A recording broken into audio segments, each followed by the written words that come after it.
जो ईरानियंस थे ना, हाँ वो उनका हमने ट्रेंड देखा कि कैसे किसी पे अटैक करते हैं। जैसे मैं गाड़ियों के पास से निकलता था, गाड़ियां साथ में खड़ी होती थी, हाँ तो कोई अगर पीछे से गाड़ी की आवाज आती थी, कान हाँ। मेरे पीछे होते थे, हाँ तो मैं गाड़ियों के साइड पे हो जाता था। लेकिन इससे हिंदू जाग गया बगैर कुछ किए, और इसके बाद आप देखिए मंदिर बनने के बाद या और जोर से बहुत बड़े काम होंगे। हिंदू राष्ट्र बनने की बात भी होगी। एक इंटरव्यू दी उन्होंने कि हमने लाल बहादुर शास्त्री को एलिमिनेट कराया क्योंकि वो न्यूक्लियर होना चाहते थे, और होमी बाबा को भी। पाकिस्तान आज जो मोटरसाइकिल का टायर नहीं बना सकता, हाँ। तो आपको लगता है कि ये बना सकता है आपके न्यूक्लियर बम्स? जो सबसे बड़ी अचीवमेंट का जो क्रेडिट दूंगा वो दूंगा मिसेस इंदिरा गांधी को, सेकंड रॉकेट चीफ को। क्या राहुल गांधी को मैं बहुत एडमायर करता हूँ, क्योंकि ये अगर आदमी इस कंट्री का प्राइम मिनिस्टर बन जाए तो हमारी कंट्री की इकोनॉमी बहुत ज़्यादा बढ़ जाएगी। हमारे यहाँ पे कोई गधे भी बैठे हुए हैं, राजीव गांधी जैसे, जिन्होंने LTT को ख़त्म कर दिया, और उसके अंदर जो सारी प्लानिंग थी वो थी रॉ की। और शायद हमने कुछ लाख रुपए खर्च किए होंगे सिक्किम को मर्ज करने के लिए, क्योंकि सिक्किम हमारे लिए एक सिक्योरिटी थ्रेट बन चुका था। कि सुशांत सिंह राजपूत का ने सुसाइड नहीं किया, इसका मर्डर है। तो मार तो अनिल कपूर ही रहा। जिस डॉक्टर ने इनका पोस्टमार्टम किया था, उन्होंने कहा जी मेरे पास 2 मिनिस्टर्स के यहाँ पे प्रेशर था, एक थे हेल्थ मिनिस्टर।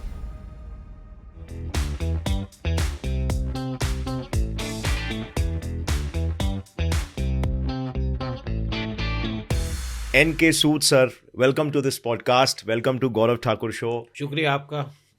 So sir, बहुत सारे सवाल है जो आपसे पूछने हैं, बहुत सारे मुद्दों पर बात करना है। So सीधा स्टार्ट करते हैं।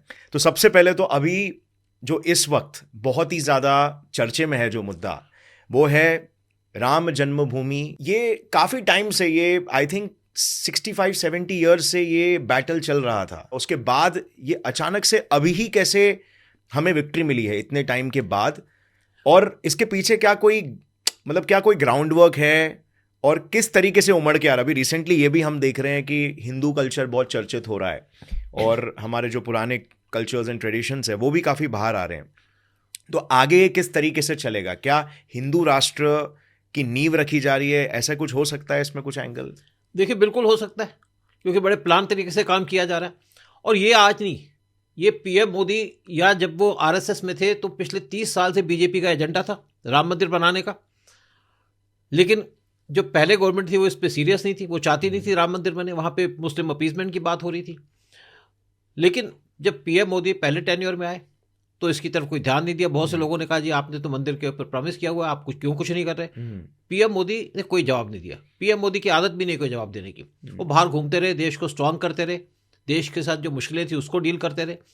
और जब वो सेकंड टेन्योर में आए, 2019 में इलेक्शन जीते, तो एक केस सुप्रीम कोर्ट के अंदर आया, क्योंकि जो हमारी ब्यूरोक्रेसी है और जजेस है वो भी देखते हैं कि किस टाइप की गवर्नमेंट है, गवर्नमेंट क्या चाहती है, और उसी एजेंडे पे वही काम करते हैं। अगर PM मोदी पहले टेन्योर के अंदर राम मंदिर की बात करते या सुप्रीम कोर्ट के अंदर एक केस आता, तो इस केस पे मुझे नहीं लगता कोई डिसीजन हो पाता। और जब ये सुप्रीम कोर्ट का डिसीजन हो गया, उसके बाद PM मोदी ने यहाँ मंदिर बनाने की बात की, और उनके पास RSS और बहुत से ऑर्गेनाइजेशंस यहाँ काम करने को तैयार थी, और अब मंदिर बन रहा है, बड़े जोर शोर से बन रहा है, और इसका पूरे वर्ल्ड के अंदर चर्चा हो रही है। और ये जो मंदिर बनने का काम हुआ, इससे इंडिया अंदर से इंटरनली स्ट्रांग हो गया, हिंदू जाग गए, और ये पहला टाइम है कि हिंदुओं को जगाया। और PM मोदी ने इसके ऊपर कुछ नहीं कहा। आप देखिए जब प्राण प्रतिष्ठा होने की बात है तो PM मोदी इस टाइम पे साउथ में घूम रहे हैं, मंदिरों के चक्कर लगा रहे हैं, और साउथ के अंदर भी हिंदुओं को जगाया जा रहा है। जहाँ पर अभी तक हिंदू सोए हुए थे, या वहाँ पे गवर्नमेंट है इस टाइप की है, ये तो कम्युनिस्ट गवर्नमेंट है या लेफ्ट विंग की गवर्नमेंट है, या वहाँ पे कोई क्रिश्चियन गवर्नमेंट है जो रूल कर रही है साउथ को। तो ये जो मंदिर बनाने का काम है 22 जनवरी को स्टार्ट होगा। बहुत से लोगों ने अपोज किया, लेकिन उनकी कोई वक़्त नहीं है। लेकिन इससे हिंदू जाग गया बगैर कुछ किए, और इसके बाद आप देखिए मंदिर बनने के बाद या और जोर से बहुत बड़े काम होंगे। हिंदू राष्ट्र बनने की बात भी होगी। लेकिन अब ये हिंदू राष्ट्र बनने के लिए ये तो है नहीं कि 5-7 साल में हो जाएगा, 10 साल लगे, 15 साल लगे, क्योंकि नेशन के लिए 2-4 साल कुछ नहीं होते। और ये जो मंदिर बनने का काम है, इसके बाद जब PM मोदी नेक्स्ट इलेक्शन में आएंगे और इससे उनको सपोर्ट भी मिलेगी इलेक्शन जीतने में, तो आप देखिएगा कि हिंदुस्तान कैसे बदलता है। क्योंकि हिंदुस्तान की जो आस्था है वो सामने आ गई, हिंदू जाग गए, और पूरे वर्ल्ड को समझ में आ गया कि हिंदुस्तान क्या है और हमारा सनातन धर्म क्या है। और इसके ऊपर मुझे लगता है कि आप देखिएगा बहुत तेज़ी से काम होगा, बहुत डेवलपमेंट्स होंगी पूरे वर्ल्ड के अंदर, क्योंकि वर्ल्ड भी अब समझ चुका है कि हिंदुस्तान कोई छोटी मोटी चीज़ नहीं है, बहुत बड़ी चीज़ है। और अब जो नेक्स्ट इलेक्शन होगा उसके बाद यहाँ पे बहुत सी चेंजेस होंगी। आप देखिए यहाँ पे एक बिल लेके आए पार्लियामेंट के अंदर कन्वर्शंस के ऊपर, तो नेक्स्ट टेन्योर के अंदर कन्वर्शंस को पूरा चेक किया जाएगा और हिंदुस्तान को और स्ट्रांग किया जाएगा। जो हिंदुस्तान में रहते हैं वो हिंदुस्तानी हो, मुसलमान, मेरे रिलीजन की बात नहीं कर रहा, बिल्कुल उनको बिल्कुल। हिंदुस्तान से प्यार हो।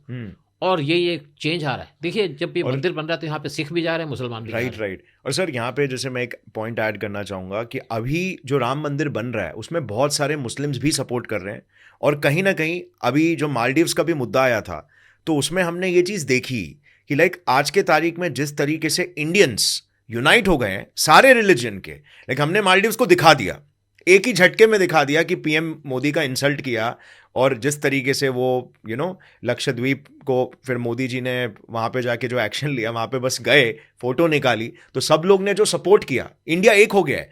मतलब ये एक देश की एक्चुअल ताकत बताता है। मतलब अगर देश के सारे लोग एक पांव पे खड़े हो जाए कि भाई इस देश को मजा चखाएंगे क्योंकि इसने हमारे खिलाफ बोला, तो आई थिंक कोई भी देश हमसे पंगा लेने से पहले 100 बार सोचेगा। देखिए बहुत बार हो चुका है, अमेरिका ने हमको कोशिश की दबाने की, हम नहीं दबे। बिल्कुल। वेस्ट के और कंट्री से हमको दबाने की कोशिश की, हम नहीं दबे। अब मालदीव के ऊपर क्या है, पीएम मोदी ने कोई स्टेटमेंट नहीं दी, बिल्कुल सिर्फ लक्षद्वीप में चले गए। एक पीएम मोदी का विजन है, उनका काम करने का तरीका है, फोटो खिंचवाई और मालदीव धराशायी हो गया।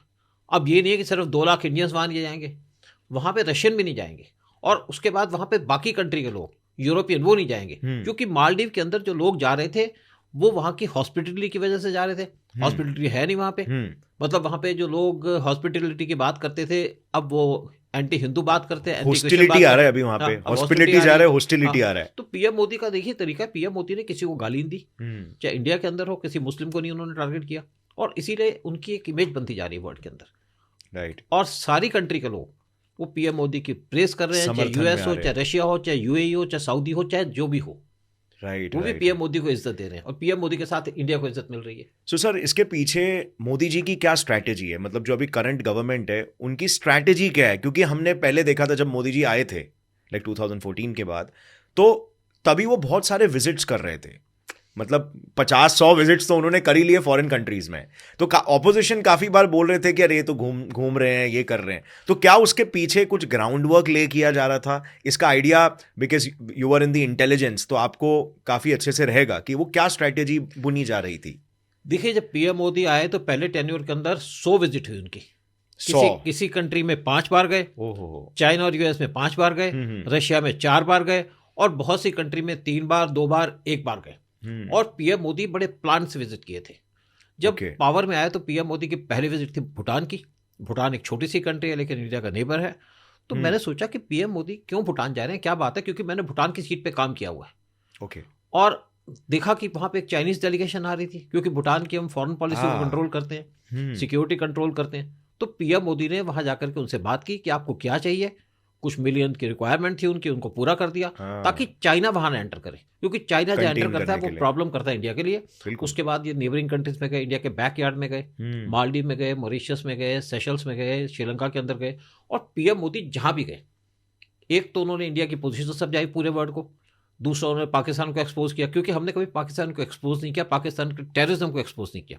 पीएम मोदी ने उनको ये समझाया, साथ में उन्होंने चाइना की रियलिटी बताई कि चाइना क्या है, और पूरा वर्ल्ड उस टाइम पे चाइना से जूझ भी रहा था, इनके जो एक्टिविटीज है उनसे डील कर रहा था। बिल्कुल। तो पीएम मोदी जब गए तो इन्होंने एक तो इंडिया के डिफेंसेस को स्ट्रांग किया, जहां से इंडिया को रिक्वायरमेंट थी जहाज की वो ले लिए, जहां से इनको रिक्वायरमेंट थी टैंक्स की वो ले लिए, जो रशियन रिपब्लिक था वहां जाकर के इन्होंने यूरेनियम लिया।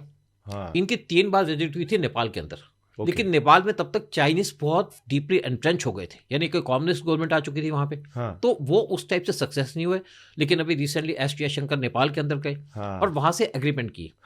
नेपाल के अंदर क्या है, एक तो टूरिज्म है, नेपाल इंडिया का नेबर भी है, हिंदू कंट्री भी है, और साथ में दूसरी बात है कि नेपाल से पानी आता है इंडिया के अंदर, और वहां पे चाइनीज डैम बनाना चाहते थे। और इन्होंने उनको कन्विंस किया कि अगर आप डैम बनाएंगे आपके पास पानी आएगा तो वहां से जो बिजली जनरेट होगी वो हम खरीदेंगे, चाइना तो खरीदेगा नहीं, उसको रिक्वायरमेंट नहीं है। तो उनको ये बात समझ में आ गई, और वहां डैम बन रहा है, इंडिया बना रहा है, और वो डैम जब वहां पे बनेंगे तो उसका एक तो उनको बिजली मिलेगी, साथ में वहां पे जो आपके फ्लड्स वो रुक जाएंगे, और दूसरी बात है लोगों को एम्प्लॉयमेंट मिलेगी, और तीसरी बात है कि इंडिया के अंदर जो पानी आता है बिहार और यूपी के अंदर, वो नेपाल का पानी आता है, तो यहाँ पे भी पानी कंट्रोल हो जाएगा, यानी कि फ्लड्स कम हो जाएंगे। तो पीएम मोदी बड़े विजन से काम करते हैं। जबकि पीएम मोदी का कोई एक्सपीरियंस नहीं था सेंटर का, या उनका एक्सपीरियंस नहीं था फॉरेन रिलेशंस का, लेकिन जिस तरीके से उन्होंने पूरे वर्ल्ड को डील किया, आज पीएम मोदी को हर एक आदमी बुलाता है कि हमारे यहाँ प्रॉब्लम है, यहाँ पे आ जाओ। पीएम मोदी रिसेंटली ईरान के अंदर गए थे, और ईरान पे गए थे यूएस के हमारे फॉरेन मिनिस्टर गए थे ईरान के अंदर, वो जो यूएस के फॉरेन मिनिस्टर उनके कहने पे गए थे, और ईरान को कन्विंस कर लिया कि जो अटैक किए जा रहे हैं शिप्स के ऊपर रेड सी में, उसको बंद करा दो। तो वो उनको कन्विंस करके आ गए, और उसके बाद एंटनी ब्लिंकन ने पीएम मोदी की तारीफ की। सब लोग पीएम मोदी की तारीफ कर रहे हैं। पीएम मोदी जब यूरोप में जाते थे, जब इनकी पहले जर्मनी की जो चांसलर थी, वो पीएम मोदी कहती थी आप हमारे पास आइए, हमसे बात करिए, वो डिस्कस करते थे, क्योंकि विजनरी आदमी है। इंडिया के फॉरेन मिनिस्टर, इंडिया के एनएसए और इंडिया के प्राइम मिनिस्टर, इन तीनों को वर्ल्ड की कंप्लीट नॉलेज है। और दूसरी बात है, पीएम मोदी का आप देखिए कितना इनके अंदर एनर्जी है। एक G20 की समिट अटेंड करने गए थे अर्जेंटीना के अंदर, वहां पे ये 55 घंटे ठहरे, और उन 55 घंटों के अंदर इन्होंने 44 मीटिंग की डिफरेंट लीडर से, डिफरेंट लोगों से, और सबके साथ रहे। क्योंकि आप किसी लीडर से मिलते हैं तो आपको उसका नाम पता होना चाहिए, बिल्कुल, उसके बारे में आप बात कर सकें, उसके साथ इश्यूज पे बात कर सकें। तो उनसे कनेक्ट कर पाने चाहिए। पीएम मोदी की जो ये उनकी क्वालिटी है, या उनकी कैपेबिलिटी है, या उनकी रीच है, उससे वर्ल्ड इम्प्रेस है। और पीएम मोदी ने इसी वजह से आज इंडिया को टॉप पे ले गए। मैं आपको एक बात बताऊं कि अभी जैसे जो बाइडन, वो कुछ इंडिया से नाराज हो गए। नाराज वो नहीं हुए, वहां पे कुछ लोग बैठे हैं यूएस के अंदर, जैसे ओबामा इस टाइम पे यूएस को वो कंट्रोल कर रहे हैं, वो इस्लामिस्ट हो चुके हैं, तो उन्होंने इंडिया को टारगेट करना शुरू कर दिया। तो उन्होंने, पीएम ने उसको काउंटर कर दिया, पीएम मोदी ने, चाहे ईरान के मामले में हो चाहे किसी और मामले में। और जब उन्होंने 26 जनवरी को इंडिया के अंदर आना था जो बाइडन ने, तो उन्होंने मना कर दिया लास्ट मोमेंट पे। इंडिया के लिए बड़ी खराब पोजीशन होगी, हम किसको बुलाएं। लेकिन हमारे पास ऑप्शंस थी, हमारे पास ऑप्शंस थी। इटली के प्राइम मिनिस्टर वो आने को तैयार थी, हमारे पास ऑप्शन थी यूएई के क्राउन प्रिंस, उनकी वो भी थे, बड़ी कंट्री हैं दोनों की दोनों, इंपॉर्टेंट कंट्री हैं। और तीसरा था फ्रांस के प्रेसिडेंट मैक्रोन। और जब मैक्रोन से बात की, पहली बात की मैक्रोन से, फ्रांस के प्रेसिडेंट, वो इमीडिएटली एग्री कर गए। क्यों एग्री कर गए? क्योंकि एक तो पीएम मोदी के वो बहुत क्लोज भी आ चुके हैं, और दूसरी बात है कि उनको अपने प्लेन बेचने, फाइटर जेट्स बेचने हैं। हमारी नेवी को 26 रफाल की जरूरत है, जो M मॉडल है उनका, और वो डील इंडिया के अंदर होने वाली है। साथ में इंडिया को सबमरीन की जरूरत है, जो फ्रांस बनाने को तैयार है। 6 सबमरीन बनेगी अंडर प्रोजेक्ट 75I, और साथ में हमको बहुत सी चीज़ों की जरूरत है। अब देखिए, शायद 2 साल पहले की बात है, टाटा ने कहा था मैं 450 प्लेन लूंगा एयर इंडिया के लिए, तो उसमें से 250 प्लेन इंडिया यूएस से मंगा रहा है बोइंग से, और 200 ले रहा है एयरबस, आपके एयरबस फ्रांस से। और इससे दोनों कंट्रीज की इकोनॉमी जनरेट हो रही है। एक्चुअली क्या है कि जो हमारे यहाँ पे जितने भी बिजनेसमैन हैं बड़े बड़े, चाहे टाटा हो, चाहे अंबानी हो, चाहे अडानी हो, ये देश के लिए काम कर रहे हैं। और अडानी का बहुत इंपॉर्टेंट रोल है हमारे देश को आगे लाने में, टाटा का तो है ही। तो इससे क्या है कि एक तो यूएस की इकोनॉमी में फर्क पड़ रहा है, एक फर्क पड़ रहा है फ्रांस की इकोनॉमी में, और तीसरा यूके की, वहां पे इंजन बनते हैं। और क्या था कि जब इंदिरा गांधी अब प्राइम मिनिस्टर थी, तो एक रिक्वायरमेंट गई उनको कि फ्रांस आपको अपने रफाल मिराज जेट बेचना चाहता है, और उसका जो सारा काम दिया गया था रॉ को दिया गया था। तो हमने डील फाइनलाइज कराई।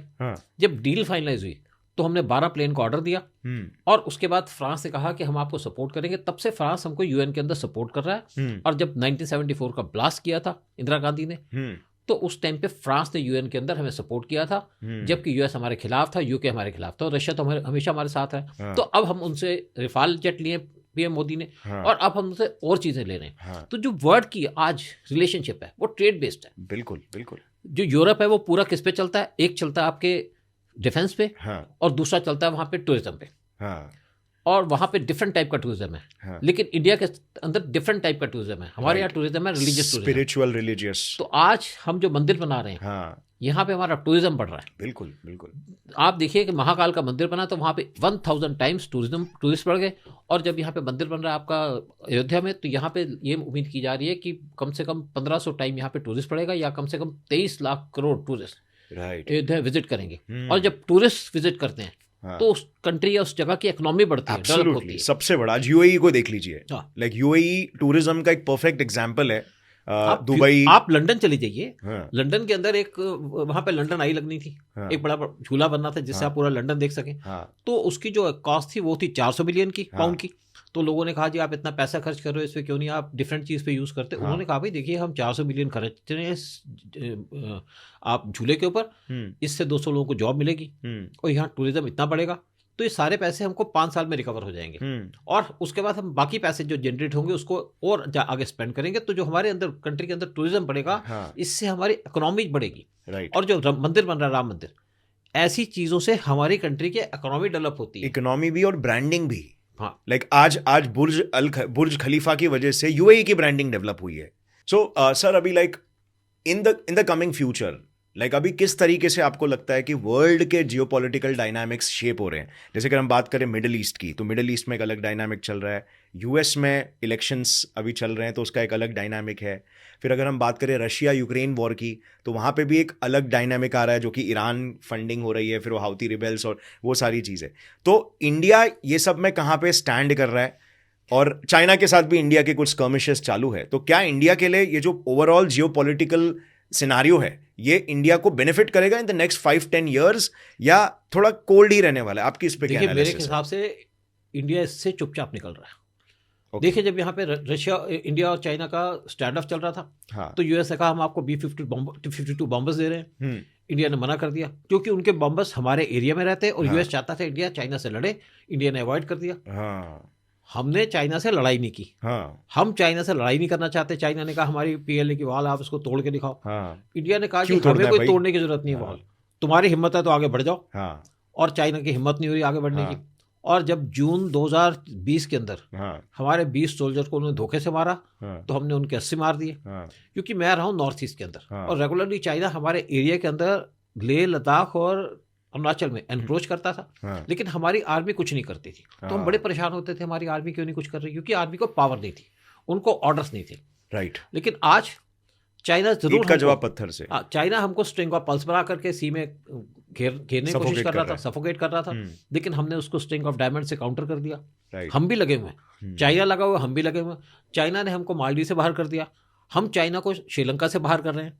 और दूसरी तरफ चाइना एक बांग्लादेश में घुस गया था, वहां से हम चाइना को निकाल रहे हैं। तो ये जो वर्ल्ड के अंदर सिचुएशन है वो चलती रहती है।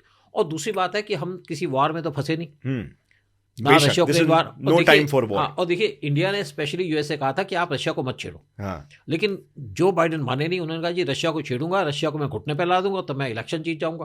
अब वो फंस गए हैं और रशिया की इकोनॉमी नंबर 1 पे चल रही है। राइट। और इंडिया, हमारे फॉरेन मिनिस्टर गए हैं जब रशिया के अंदर, तो रशिया के प्रेसिडेंट भी उनसे मिले। जबकि कोई फॉरेन मिनिस्टर जाता है तो उनके प्रेसिडेंट मिलते नहीं है, बिल्कुल, लेकिन वो मिले इनकी इज्जत की वजह से। और जब ईरान गए जयशंकर, तो वहां के प्रेसिडेंट भी इनसे मिले।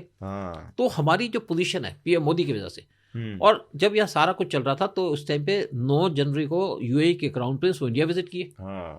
और इससे लगता है कि PM मोदी की पोजीशन क्या है और इंडिया की क्या पोजीशन। बिल्कुल बिल्कुल। देखिए, एक क्या था कि एक ट्रेड रूट चल रहा है, जैसे रशिया से सामान आने में 45 दिन लगते हैं। अब इंडिया ने नया रूट देखा, बल्कि ईरान, रशिया और इंडिया ने मिलकर के एक नया रूट ढूंढा। कैस्पियन सी से सारा सामान आएगा अर्मेनिया के अंदर, जो एक क्रिश्चियन कंट्री और रशियन रिपब्लिक है, वहां से आएगा ईरान में, और ईरान के चाबार पोर्ट से वो सामान इंडिया के अंदर पहुंचेगा। जो सामान को 45 दिन लगते थे वो 20 दिन में आ जाएगा इंडिया के अंदर। तो हमारी रशिया से ट्रेड बढ़ेगी, बिजनेस बढ़ेगा। और इसी तरीके से एक नया रूट इंडिया ने बीच में निकाला है बहुत सी कंट्रीज के साथ मिलके। इंडिया से जो सामान जाएगा वो जाएगा UAE में, UAE के पोर्ट पे जाएगा, और UAE के पोर्ट से वो जो सारा सामान है वो बाई रेल जाएगा सऊदी को क्रॉस करके आपके इजराइल में, इजराइल के हैफा पोर्ट में, और वहां से वो जाएगा ग्रीस के पोर्ट पे, और वहां जाएगा यूरोप में। तो एक ये छोटा रूट निकला है सामान भेजने का, जिससे खर्चा भी कम आएगा, टाइम भी कम लगेगा। तो इस पे भी काम किया जा रहा है, और यूएस भी इंडिया को सपोर्ट कर रहा है। जो रूट निकला है, एक तो इंडिया को सपोर्ट करेगा, UAE को सपोर्ट करेगा, सऊदी को करेगा, इजराइल को करेगा, साथ में रशिया को थप्पड़ मारेगा, और पाकिस्तान को भी। पाकिस्तान तो आता ही नहीं भी पाकिस्तान का विजन नहीं है। नहीं, वो बीच में कुछ ब्लॉक कर रहे थे वो हमारे वो बेसिकली को। ऐसा था कि एक्चुअली क्या था कि पाकिस्तान के अंदर जो इनका ग्वादर पोर्ट है उसको चाइना ने डेवलप किया। वो ट्रेड करना चाहते थे, वो तो हो नहीं पाया, क्योंकि वहां पे बलूची खड़े हो गए। राइट। और दूसरी तरफ इंडिया ने ढूंढा उसका अल्टरनेटिव चाबार पोर्ट जो ईरान का है, लेकिन वो पोर्ट तो इंडिया ने बना दिया, लेकिन सैंक्शंस की वजह से वहां पे 500 किलोमीटर की रेल लाइन बननी थी, वो बन नहीं पाई। अब जो जयशंकर गए वो इसी बात पे गए हैं कि अब रेलवे लाइन हम बनाएंगे। और साथ में हमने जो वहां पे रोड है, यानी कि जो ईरान के बॉर्डर से अफगानिस्तान के जो अंदर रोड बना हुआ है, वहां से तुर्कमेनिस्तान तक वो रोड पहले बना हुआ है, जब तालिबान से पहले की गवर्नमेंट थी। और अब वो रोड को दोबारा जो रूट है, क्योंकि हम रशियन रिपब्लिक से बिजनेस करना चाहते हैं, उनके पास ऑयल है, उनके पास गैस है, उनके पास वहाँ पे नेचुरल रिसोर्सेज हैं, यूरेनियम भी है, और वो लैंडलॉक्ड है जिनको चाइना एक्सप्लॉइट कर रहा है। तो हमने ये जो नया रूट खोला है वो पाकिस्तान को काउंटर करने के लिए खोला है। पाकिस्तान का CPEC तो फेल हो गया, यहाँ पे कुछ हो नहीं पा रहा। तो ये रूट जो चाइना US के सैंक्शन की वजह से बना था, ये डिसरप्टेड था। लेकिन अब तालिबान भी इंटरेस्टेड है कि नया रूट खोलने के लिए। और अगर यहाँ पे चाइना, पाकिस्तान और ईरान का वार हो जाता है तो मैं सोचता हूँ कि इंडिया POK और गिलगित बाल्टिस्तान लेने की कंडीशन में आ जाएगा। और अगर हमारे पास POK और गिलगित बाल्टिस्तान आ जाएगा तो हमारे पास एक तो 90,000 किलोमीटर का एरिया हमारे कंट्री में आ जाएगा जो हमें बिलोंग करता है। राइट। और दूसरा क्या है कि हमारा डायरेक्ट लिंक बन जाएगा अफगानिस्तान के साथ। ओके। और उससे हम बिजनेस कर पाएंगे रशियन रिपब्लिक से, क्योंकि तालिबान से हमारे को कोई दिक्कत नहीं है। और उससे क्या है तो पाकिस्तान और चाइना का कनेक्शन टूट जाएगा अगर हम गिलगित बाल्टिस्तान पे कंट्रोल कर लेंगे। राइट। तो हमारे एक क्या था कि तुर्कमेनिस्तान से एक गैस की पाइपलाइन आनी थी, तापी, तुर्कमेनिस्तान, अफगानिस्तान, पाकिस्तान, इंडिया, और पाकिस्तान उसके अंदर टांग अड़ा रहा था। तो अगर हमारे पास गिलगित बाल्टिस्तान आ जाएगा तो हम एक नई पाइपलाइन स्टार्ट कर देंगे, PAI, तुर्कमेनिस्तान, अफगानिस्तान और इंडिया। तो ये विजन की बात है। राइट। और वो विजन PM मोदी के पास है। सो सर, अभी जैसे रिसेंटली अभी S जयशंकर जी गए थे ईरान, लेकिन अब वहाँ पे क्या बात हुई थी वो किसी को नहीं मालूम, लेकिन एक दिन के बाद पाकिस्तान पे ईरान अटैक करता है और फिर उसके बाद स्कर्मिशेस चालू हो जाते हैं दो देश के बीच में, जो कि पहले ऐसा कोई गर्मा गर्मी दिख नहीं रहा था, मीडिया में नहीं आ रहा था। तो बहुत सारे लोग ऐसे बोल रहे हैं मीडिया में कि S जयशंकर जी वहाँ पे जाके कुछ तो बात किए। क्या बात किए? आपके एनालिसिस के हिसाब से क्या लगता है? मेरे हिसाब से जो है वहां पे एक तो उन्होंने बात की कि चाबार पोर्ट टू जो कनेक्शन आपके फायदे की बात, मतलब ईरान के फायदे की, हमारी की बात, ईरान के फायदे की बात है हमारी। फिर वहां से तेल लेना चाहते हैं रियाल रुपये के अंदर, क्योंकि उनकी रियाल की करेंसी है, उससे हम सैंक्शन से बच पाएंगे। अगर हम रशिया से ले सकते हैं तो ईरान से क्यों नहीं ले सकते? क्योंकि ईरान को इंडिया से, रशिया से क्या प्रॉब्लम है कि रशिया को इंडिया से चीज़ें इंपोर्ट कम करनी पड़ती हैं, लेकिन ईरान जितनी भी खाने पीने की चीज़ें वो इंडिया से लेता है। तो हमारे ऑयल के बदले में खाने पीने की चीज़ें चली जाएंगी वहाँ पे, तो उससे अच्छा रहेगा। और ईरान ने रिसेंटली इंडिया के को वीज़ा फ्री कर दिया है। मैं ईरान के अंदर हूँ, मैं उनकी पोजीशन समझता हूँ। वो एंटी इंडिया नहीं है, ना उनकी इन्वॉल्वमेंट है कश्मीर के अंदर। स्टेटमेंट जरूर कभी कभी आ जाती है, लेकिन वो पाकिस्तान को पसंद नहीं करते। शिया सुन्नी का भी इशू है। तो एक तो ये बात हुई जो दोनों कंट्रीज के इंटरेस्ट है बिजनेस के साथ में, जो आप रास्ता खोलने की बात है रशिया टू इंडिया, उसकी बात हुई। फिर जो रशियन रिपब्लिक था उनसे ट्रेड की बात हुई। तो अब क्या है कि ये जो इनका चाबार पोर्ट बना था वो पाकिस्तान के गवादर पोर्ट को काउंटर करने के लिए बना था। तो एक तो ये काम शुरू हो जाएगा। और दूसरी वहाँ बात हुई थी कि जो हूथी रेबल्स वो इंडिया के ऊपर की जो शिप्स पे अटैक कर रहे हैं, ट्रेड शिप्स पे अटैक कर रहे हैं, तो उसके ऊपर बात हुई। तो इंडिया ने उनसे बड़ा क्लियरली कह दिया, S जयशंकर ने बड़ी सीधी बात करते हैं कि हूथी से अटैक कर रहे हैं शिप्स पे, आपका ना इसमें फ़ायदा है ना हमारा फ़ायदा है, और हमारे शिप्स पे अटैक होगा तो हमारे पास बहुत बड़ी नेवी पड़ी है, हम इनको छोड़ेंगे नहीं। तो आप उनको कंट्रोल करिए, आपकी ड्यूटी बनती है। और अगर आप बात करते हैं कि हमास और इजराइल के वार की, हम हमास को सपोर्ट नहीं करते, क्योंकि उन्होंने इजराइल के ऊपर जिस तरीके से अटैक किया उसको हम सपोर्ट नहीं करते, लेकिन हम पैलेस्टाइन को सपोर्ट करते हैं। तो ये बात होगी। तीसरी जब बात हुई आपस में सिक्योरिटी इश्यूज की और टेररिज्म की, तो उन्होंने पूछा कि आपके पास भी टेररिज्म पाकिस्तान करता है, हमारे यहाँ भी करता है। तो इंडिया ने कहा भाई, एस जयशंकर ने कहा भाई हमारे पास अटैक किया था, हमने तो उनके ऊपर सर्जिकल स्ट्राइक कर दी, तो आप देखिए आप कैसे इसको टैकल करते हैं। उन्होंने ये नहीं कहा कि आप इसको करिए। समझदार के लिए इशारा काफी है। अच्छा, दूसरी बात क्या है कि हमारा एक जाधव करके, कुलभूषण यादव, वो पाकिस्तान की जेल में है। और कुलभूषण यादव वो एक नेवी का एक्स ऑफिसर है। वो गया था चाबार पोर्ट में बिजनेस के लिए, और उसको एक आदमी ने उठा लिया था, ग्रुप ने उठा लिया था वहां से। और जो ग्रुप था उसका एक लीडर था उमर अब्दुल्ला। ईरान ने कहा भाई यह तो हमारी कंट्री के अंदर मिलिटेंट अटैक करता है, आप इसको चेक करिए। और बाकी बात उसने धमकी दी पाकिस्तान को कि ये इस आदमी की ये लोकेशन है, इसको पकड़ो। तो इन्होंने उसको हैंड ओवर तो नहीं किया ईरान को, लेकिन उसको मार दिया, 2 बच्चों को मार दिया। कि अगर वो ईरान के पास जाता तो सारे भेद खोल देता। और यही जो ऑर्गेनाइजेशन है वही ईरान के अंदर टेररिज्म करती है। तो ईरान ने इंडिया से इशारा मिलते इनके ऊपर अटैक कर दिया, और पाकिस्तान कुछ कर नहीं पाया। जो कहता है हमारे पास न्यूक्लियर बॉम्ब्स हैं, कहाँ गए तुम्हारे न्यूक्लियर बॉम्ब्स? धरे के धरे रह गए। और आज ईरान के साथ एक तो इंडिया खड़ा है और चाइना खड़ा है, रशिया भी इनके साथ खड़ा है। लेकिन अमेरिका जरूर पाकिस्तान को सपोर्ट कर रहा है, वो तो करना ही था उसको, लेकिन कोई फर्क नहीं पड़ता। पाकिस्तान को जो आता थप्पड़ मार के चला जाता है। हाँ, ये आज पाकिस्तान की पोजीशन हो चुकी है। हाँ, पोजीशन का तो सबसे बड़ा गेम है। और सर आई थिंक कि ये ज़्यादा दिन तक टिकेगा भी नहीं, क्योंकि अभी अमेरिका में जैसी गवर्नमेंट चेंज होगी तो वो पाकिस्तान के साथ रिलेशनशिप भी इफेक्ट करेगा। आपका इस पे क्या कहना ऐसा है, जैसे मैंने कहा कि हमारे बड़े अच्छे रिलेशन थे जो बाइडेन से भी, हाँ, कोई प्रॉब्लम नहीं थी। हाँ, लेकिन पिछले कुछ हफ्तों के अंदर, हाँ, जब से जो बाइडेन और कमजोर हुए तो ओबामा ने उनको टेक ओवर कर लिया। ओके। ओबामा एक इस्लामिस्ट हो चुके हैं, जो इनके पहले प्रेसिडेंट थे। क्या रीजन है इसके पीछे? जब आदमी एक टाइम पे बूढ़ा हो जाता है तो दोबारा से उसको लगता है कि मैं मुसलमान बन जाऊं, तो अब वो कंट्रोल में है और ये चाहते हैं कि उनकी वाइफ अगला इलेक्शन लड़े। हाँ, इसलिए भी वो एक्टिव है। ओके। तो उन्होंने इंडिया को मतलब वो उन्होंने अपनी पोजीशनिंग वैसे डेवलप हाँ, की। अच्छा, उन्होंने एक तो इंडिया को टारगेट करना शुरू हाँ। किया, क्योंकि इंडिया एक तो सॉफ्ट टारगेट है कि केस पहले तो इन्होंने कनाडा को इंडिया के पीछे डाल दिया, हाँ। निजर के चक्कर में। हाँ, उसके बाद पन्नून के चक्कर में आ गए हाँ, और इंडिया को तंग करने लग गए, लेकिन इंडिया ने इनकी परवाह नहीं की। हाँ, और अब क्या है कि यूएस के अंदर अब इनका मेन प्रॉब्लम था कि पीएम मोदी को टारगेट करें इलेक्शन तक, हाँ, उसके बाद तो कुछ कर नहीं पाएंगे। पीएम हाँ। मोदी अगर पावर में आ गए तो इनका एक पर्पस है पीएम मोदी को टारगेट करना। हाँ, लेकिन in the mean time Russia US के अंदर कुछ प्रॉब्लम्स आ गई हैं, हाँ, उनकी इकोनॉमी खराब हो गई है, रशिया की इकोनॉमी ऊपर जा रही है। और दूसरी बात है कि वहाँ पे ट्रंप सामने आ गए हैं और ट्रंप ने कह दिया है कि मैं अगर आऊँगा तो मैं रशिया यूक्रेन वार को ख़त्म कर दूंगा, हाँ, मैं पाकिस्तान को सबक सिखाऊंगा। हाँ, और दूसरी बात है ईरान, जो आपका कनाडा के प्रेसिडेंट है, हाँ, प्राइम मिनिस्टर हाँ। ट्रूडो, हाँ, उन्होंने पहले शो कर दिया कि अगर ट्रंप आ गए तो हमारे लिए मुश्किल हो जाएगी। खतरनाक। तो यानी कि जब अगर ट्रंप आ गए तो हाँ। सारे के सारे मुद्दे, पन्नू का ये चक्कर, जो भी गलत चीजें चल रही है सब बंद हो जाएगा, बंद हो जाएंगी। हाँ, और रशिया यूक्रेन वार खत्म हो जाएगा तो हाँ। आप वो चाइना की तरफ आएंगे, बिल्कुल। और चाइना की तरफ आएंगे तो इंडिया की सबसे बड़ी जरूरत है सबको, हाँ, क्योंकि इंडिया की तरफ जो बाइडेन भी इसीलिए आए थे क्योंकि इंडिया एक इंपॉर्टेंट कंट्री है, बड़ी कंट्री है, राइट, और स्ट्रांग कंट्री है। हाँ, और इंडिया अकेली ऐसी कंट्री है जो चाइना को चेक कर सकती है, कंट्रोल कर सकती है। बिल्कुल।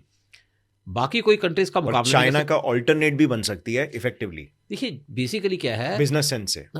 देखिए चाइना की जो 80% ट्रेड है वो इंडियन ओशन से पास करती है, हाँ, और इंडिया सिर्फ वही कंट्री है जो चाइना की ट्रेड को रोक सकता है। वॉर के अंदर यही होता है कि आप उसकी ट्रेड रोक दो, उसको ऑयल रोक दो, सप्लाई रोक दो। Right, right. तो इसलिए चाइना को इंडिया से भी डर है, हाँ, और इंडिया के अंदर ये पोजीशन है। हाँ, मतलब चाइना जरूर इंडिया को घेरने की कोशिश कर रहा था। Right. बांग्लादेश में उसने एंट्री कर दी उनके पोर्ट पे, चिटागोंग पोर्ट पे। श्रीलंका के आप हम्बनटोटा पोर्ट पे उन्होंने कर रखा है, उसको भी इंडिया काउंटर कर रहा है एक तरीके से। और तीसरी तरफ पाकिस्तान का जो गवादर पोर्ट है वहाँ पे भी है, और अब मालदीव में भी घुसने की कोशिश कर रहा है। लेकिन इंडिया ने अपना जो एक कारावार नेवल बेस है कर्नाटका में, उसको पूरे स्ट्रांगली डेवलप कर लिया, और अंडमान निकोबार आइलैंड जो माउथ पे है मलक्का स्टेट पे, वहाँ पे एक बड़ी बेस बना दी है। राइट। और हमारी नेवी के पास भी इस टाइम पे 170 शिप्स हैं, लेकिन हम चाइना के मुकाबले में नहीं है। लेकिन दिक्कत क्या है चाइना को कि उसको हमारे एरिया में आके लड़ना पड़ेगा। हमारी ट्रेड कोई चाइना से पास नहीं होती, उनकी ट्रेड हमारे एरिया से पास होती है। तो चाइना को इसलिए इंडिया से डर है, और इंडिया की इसलिए पोजीशन स्ट्रांग है।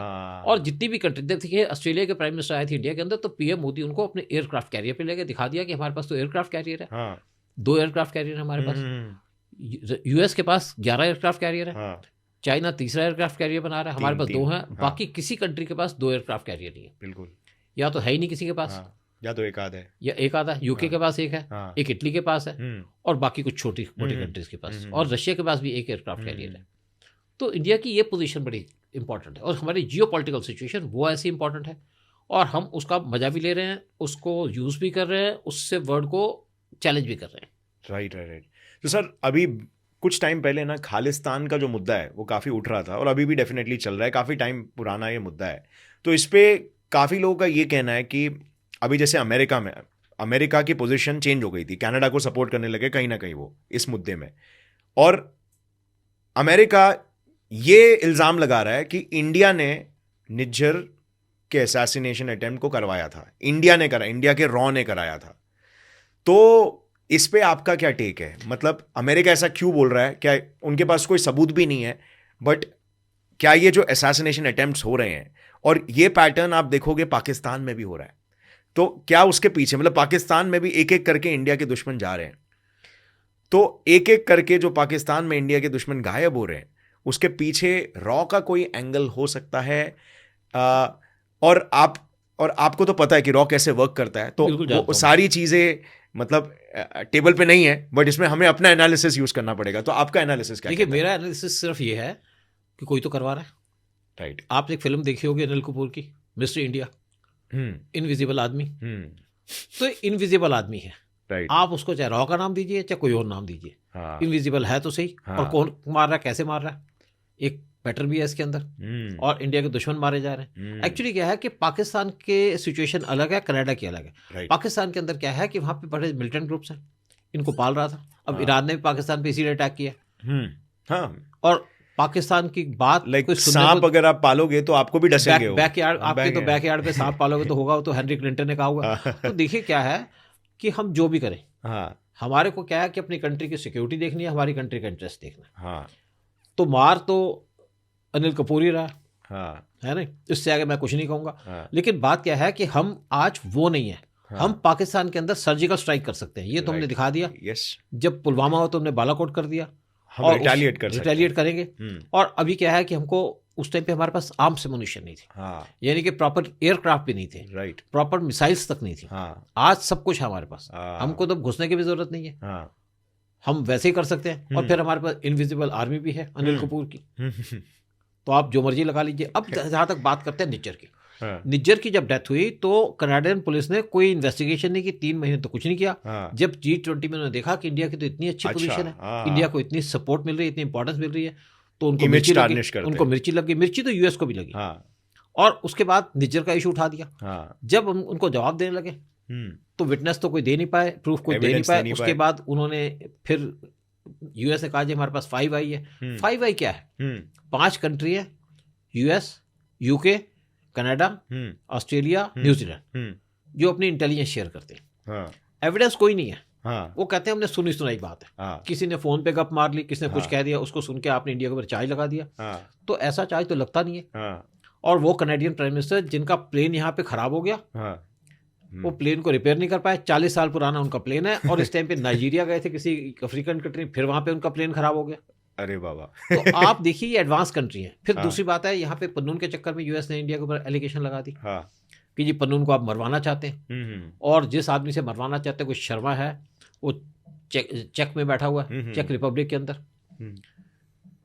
ये सब झूठी बातें हैं, कोई सच्चाई नहीं है इसके अंदर। आपने किसी का नाम ले दिया, किसी आदमी का नाम ले दिया, क्योंकि जो कोई एमईए तो काम कराएगी नहीं, कराएगी तो रॉ कराएगी।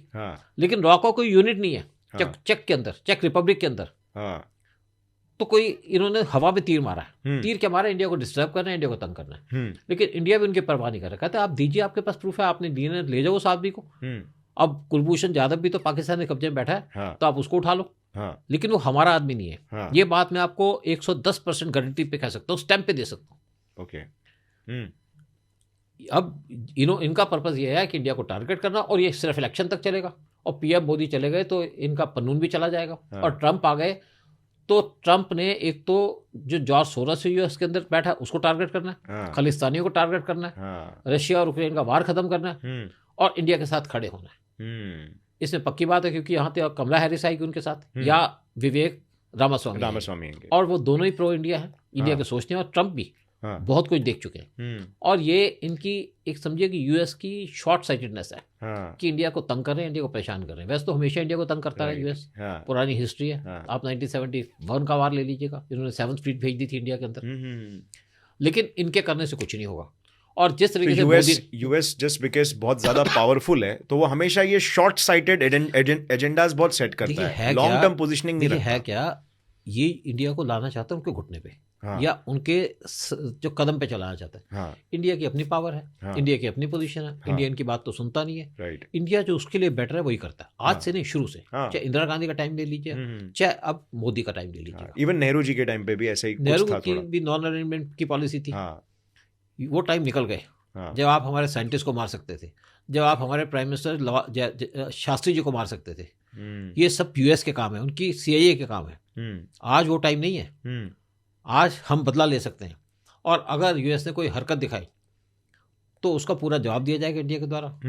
यूएस ने देख लिया, और जब उनको जरूरत पड़ती है तो इंडिया एक कंट्री है जो उसके साथ खड़ी होती है। ईरान के अंदर तो कोई सऊदी का आदमी नहीं जाएगा, इंडिया का ही आदमी मिलना था इनको। ना यूएस, ना यूके, ना फ्रांस, ना कोई और कंट्री, सिर्फ इंडिया ही है। और उसी को उन्होंने यूज़ किया, इंडिया ने उनकी हेल्प भी की। लेकिन क्योंकि उसके अंदर हमारी मदद भी थी, हम एक एजेंडा पे चलते हैं, हम किसी के पैर नहीं पकड़ते। जैसे पीएम मोदी ने कहा था कि ना तो मैं किसी के आंख मिला के बात करूंगा सबसे, छोटा होगा तो मैं उसको आंख दिखाऊंगा नहीं, और बड़ा होगा तो वो हम मुझे आंख दिखाएगा तो मैं उसको उसी तरीके से जवाब दूंगा। तो उसी पॉलिसी पे हम चल रहे हैं, उसी प्रोग्राम पे चल रहे हैं। सो सर, आपने इसमें जैसे बात की कि हमारे जो एक्स पीएम रह चुके हैं लाल बहादुर शास्त्री जी, तो इनको काफ़ी लोग कहते हैं कि मतलब इनका असैसिनेशन हुआ है, काफ़ी लोग बोलते हैं कि एक्सीडेंट हो गया या ये बीमार थे उसके वजह से चल बसे। तो इसके पीछे आपको क्या लगता है कि क्या कोई साजिश थी, कोई कॉन्स्पिरेसी थी, क्या था? बिल्कुल कॉन्स्पिरेसी थी। देखिए ऐसा है, कुछ लोग कहते हैं इंदिरा गांधी ने मरवा दिया, लेकिन लेकिन देखिए ऐसा है कि उस टाइम पे ना तो रॉ था। रॉ तो 1968 में बना है, 21 सितंबर 1968, और रॉ अपने लोगों को मारता नहीं है। एक भी इंसिडेंट ऐसी नहीं हो कि रॉ ने अपने लोगों को एलिमिनेट किया हो। और दूसरी बात है, इंदिरा गांधी की कोई पोजीशन नहीं थी उस टाइम पे। इंदिरा गांधी सिर्फ इंफॉर्मेशन ब्रॉडकास्टिंग मिनिस्टर थी, पावर ही नहीं था, पावर नहीं थी उसके पास, ना उसके पास कोई रीच थी। और इंदिरा गांधी कब बनी, इंपॉर्टेंट बनी, जब पीएम बनी। और पीएम बाय डिफॉल्ट बनाया गया उसको, क्योंकि इनके पास कोई, शास्त्री के डेथ के पास इनके पास कामराज या बाकी लोगों के पास कोई आदमी नहीं था, कोई एग्रीमेंट नहीं हो पाया। इसलिए इंदिरा गांधी को उन्होंने स्टॉप गैप अरेंजमेंट बना दिया उसको पीएम, और इंदिरा गांधी पीएम बन गई। तो इंदिरा गांधी का कोई रोल नहीं था वहां पे, ना उसकी वहां पे रीच थी, ना रशिया ना यूएस इंडिया के इंदिरा गांधी क्लोज था। तो वहां पे जो पाकिस्तानी आए, क्योंकि एक तो ताशकंद में ये मीटिंग हो रही थी, पाकिस्तान के साथ नेगोशिएशन हो रही थी, बातचीत हो रही थी, और उस टाइम पे जो पाकिस्तान के प्रेसिडेंट थे वो बहुत नाराज थे। उन्होंने पीएम मोदी जो लाल बहादुर शास्त्री हैं उनको हाथ तक नहीं मिलाया। लेकिन जब फाइनली रात को डिनर हो रहा था, तो अयूब खान ने शास्त्री जी से बड़े मिलजुल के बात की, और जिस कंट्री के अंदर हमारे प्राइम मिनिस्टर गए हों वो कंट्री तो ऐसा काम करेगा नहीं, क्योंकि इससे नुकसान किसको हुआ इस एग्रीमेंट से? इससे नुकसान हुआ यूएस को। यूएस के कई रीजन थे लाल बहादुर शास्त्री को एलिमिनेट करने के। क्योंकि लाल बहादुर शास्त्री इंडिया को न्यूक्लियर बनाना चाहते थे। उन्होंने कह दिया था इंडिया न्यूक्लियर बनाएगा, क्योंकि हमारी सिक्योरिटी की बात है। नेहरू इस बात पे मान नहीं रहे थे। एक तो वो रीजन था, और इसीलिए होमी जहांगीर भाभा जी के साथ भी ऐसे कुछ एक्सीडेंट हुआ। इनके एक क्रो करके हैं या क्राउली, इनके सीआईए के नंबर 2 थे। उन्होंने एक बुक के अंदर लिखा है, एक इंटरव्यू दी उन्होंने कि हमने लाल बहादुर शास्त्री को एलिमिनेट कराया क्योंकि वो न्यूक्लियर होना चाहते थे, और होमी बाबा को भी, क्योंकि कहते हैं हमने होमी बाबा को बहुत समझाने की कोशिश की कि आप न्यूक्लियर बम मत करो, लेकिन होमी बाबा कहते थे इंडिया की सिक्योरिटी के लिए न्यूक्लियर बम बहुत जरूर है। और आप देखिए कि होमी बाबा एक प्लेन में जा रहे थे, और फ्रांस के ऊपर एक जगह है, वहाँ पे कोई पहाड़ है, माउंट ब्लांक करके, वहाँ पे जो प्लेन में थे उसको उड़ा दिया, प्लेन को, उसमें बम रखा हुआ था। और क्रो ने कहा एक इंटरव्यू के अंदर कि हमने इस जगह में प्लेन को उड़ाया जहां पे कोई आदमी ना हो, यानी कि एक हिल के ऊपर सिर्फ बकरियां मरे।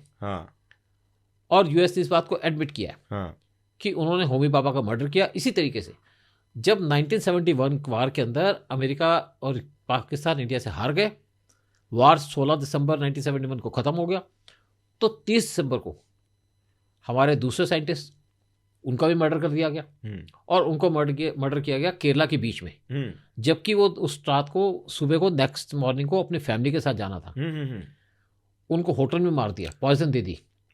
तो यूएस का यही काम रहा है, कम से कम 50 इंडियन साइंटिस्ट को यूएस ने एलिमिनेट कराया, जो इंडिया के अंदर लिए काम करते थे, इंडिया को न्यूक्लियर बनाना चाहते थे। और जो लेटेस्ट केस आया, आपने देखा है कि एक नंबी नारायण का केस है, उसको भी फंसा दिया। वो बेचारे काफ़ी साल तक झुलसते रहे इस चीज़ के ऊपर। तो यूएस का यही पर्पस है, यूएस की यही इंटेंशन है। सो यूएस नहीं चाहता है कहीं ना कहीं कि देश एडवांस हो, और न्यूक्लियर से तो उसे बहुत प्रॉब्लम है, क्योंकि वो जियोपॉलिटिकल स्ट्रेंथ, मतलब न्यूक्लियर पॉलिटिक्स एक अलग लेवल की पॉलिटिक्स हो जाती है। जब हमने न्यूक्लियर बम बनाया, जब इंदिरा गांधी ने यहाँ पे न्यूक्लियर ब्लास्ट किया, तो पाकिस्तान को न्यूक्लियर बम किसने दिया? यूएस ने दिया। कहते हैं कम से कम 40 लंबे लंबे ट्रक ये पूरे यूरोप को क्रॉस करके पाकिस्तान के अंदर गए। पाकिस्तान आज जो मोटरसाइकिल का टायर नहीं बना सकता, तो आपको लगता है कि ये बना सकता है आपके न्यूक्लियर बम्स? यूएस था इसके पीछे। वो इंडिया को हमेशा काउंटर करना चाहता था, इंडिया को वीक करना चाहता था, ताकि पाकिस्तान को इंडिया को यूज करता था इंडिया के, तो इसीलिए था। मतलब पाकिस्तान के थ्रू प्रेशर डालने के लिए और आज उसको जब चाइना को काउंटर करना है तो इंडिया की जरूरत पड़ रही है। हाँ, न्यूक्लियर पॉलिटिक्स जो है वो काफी स्ट्रांग पॉलिटिक्स हो जाता देखिए है। ऐसा है, जहाँ तक हम रशिया की बात करें, हाँ। रशिया ने हमको कभी चैलेंज नहीं किया, हाँ। रशिया ने हमको कभी डिस्टर्ब नहीं किया। रशिया हमेशा चाहता रहा कि इंडिया स्ट्रांग रहे, इंडिया इंपॉर्टेंट रहे उसके लिए। और जब हमारा चाइना के साथ वार हुआ था, उसके बाद हमारे डिफेंस मिनिस्टर गए थे यूएस के अंदर कि हमें प्लेन दे दो, तो यूएस ने हमारा मजाक उड़ा दिया कि आपके पास तो WWII के प्लेन्स हैं, वो तो आप समझिए कि नुमाइश में रखने के काबिल हैं। हाँ। तो उनको भगा दिया इंडिया को।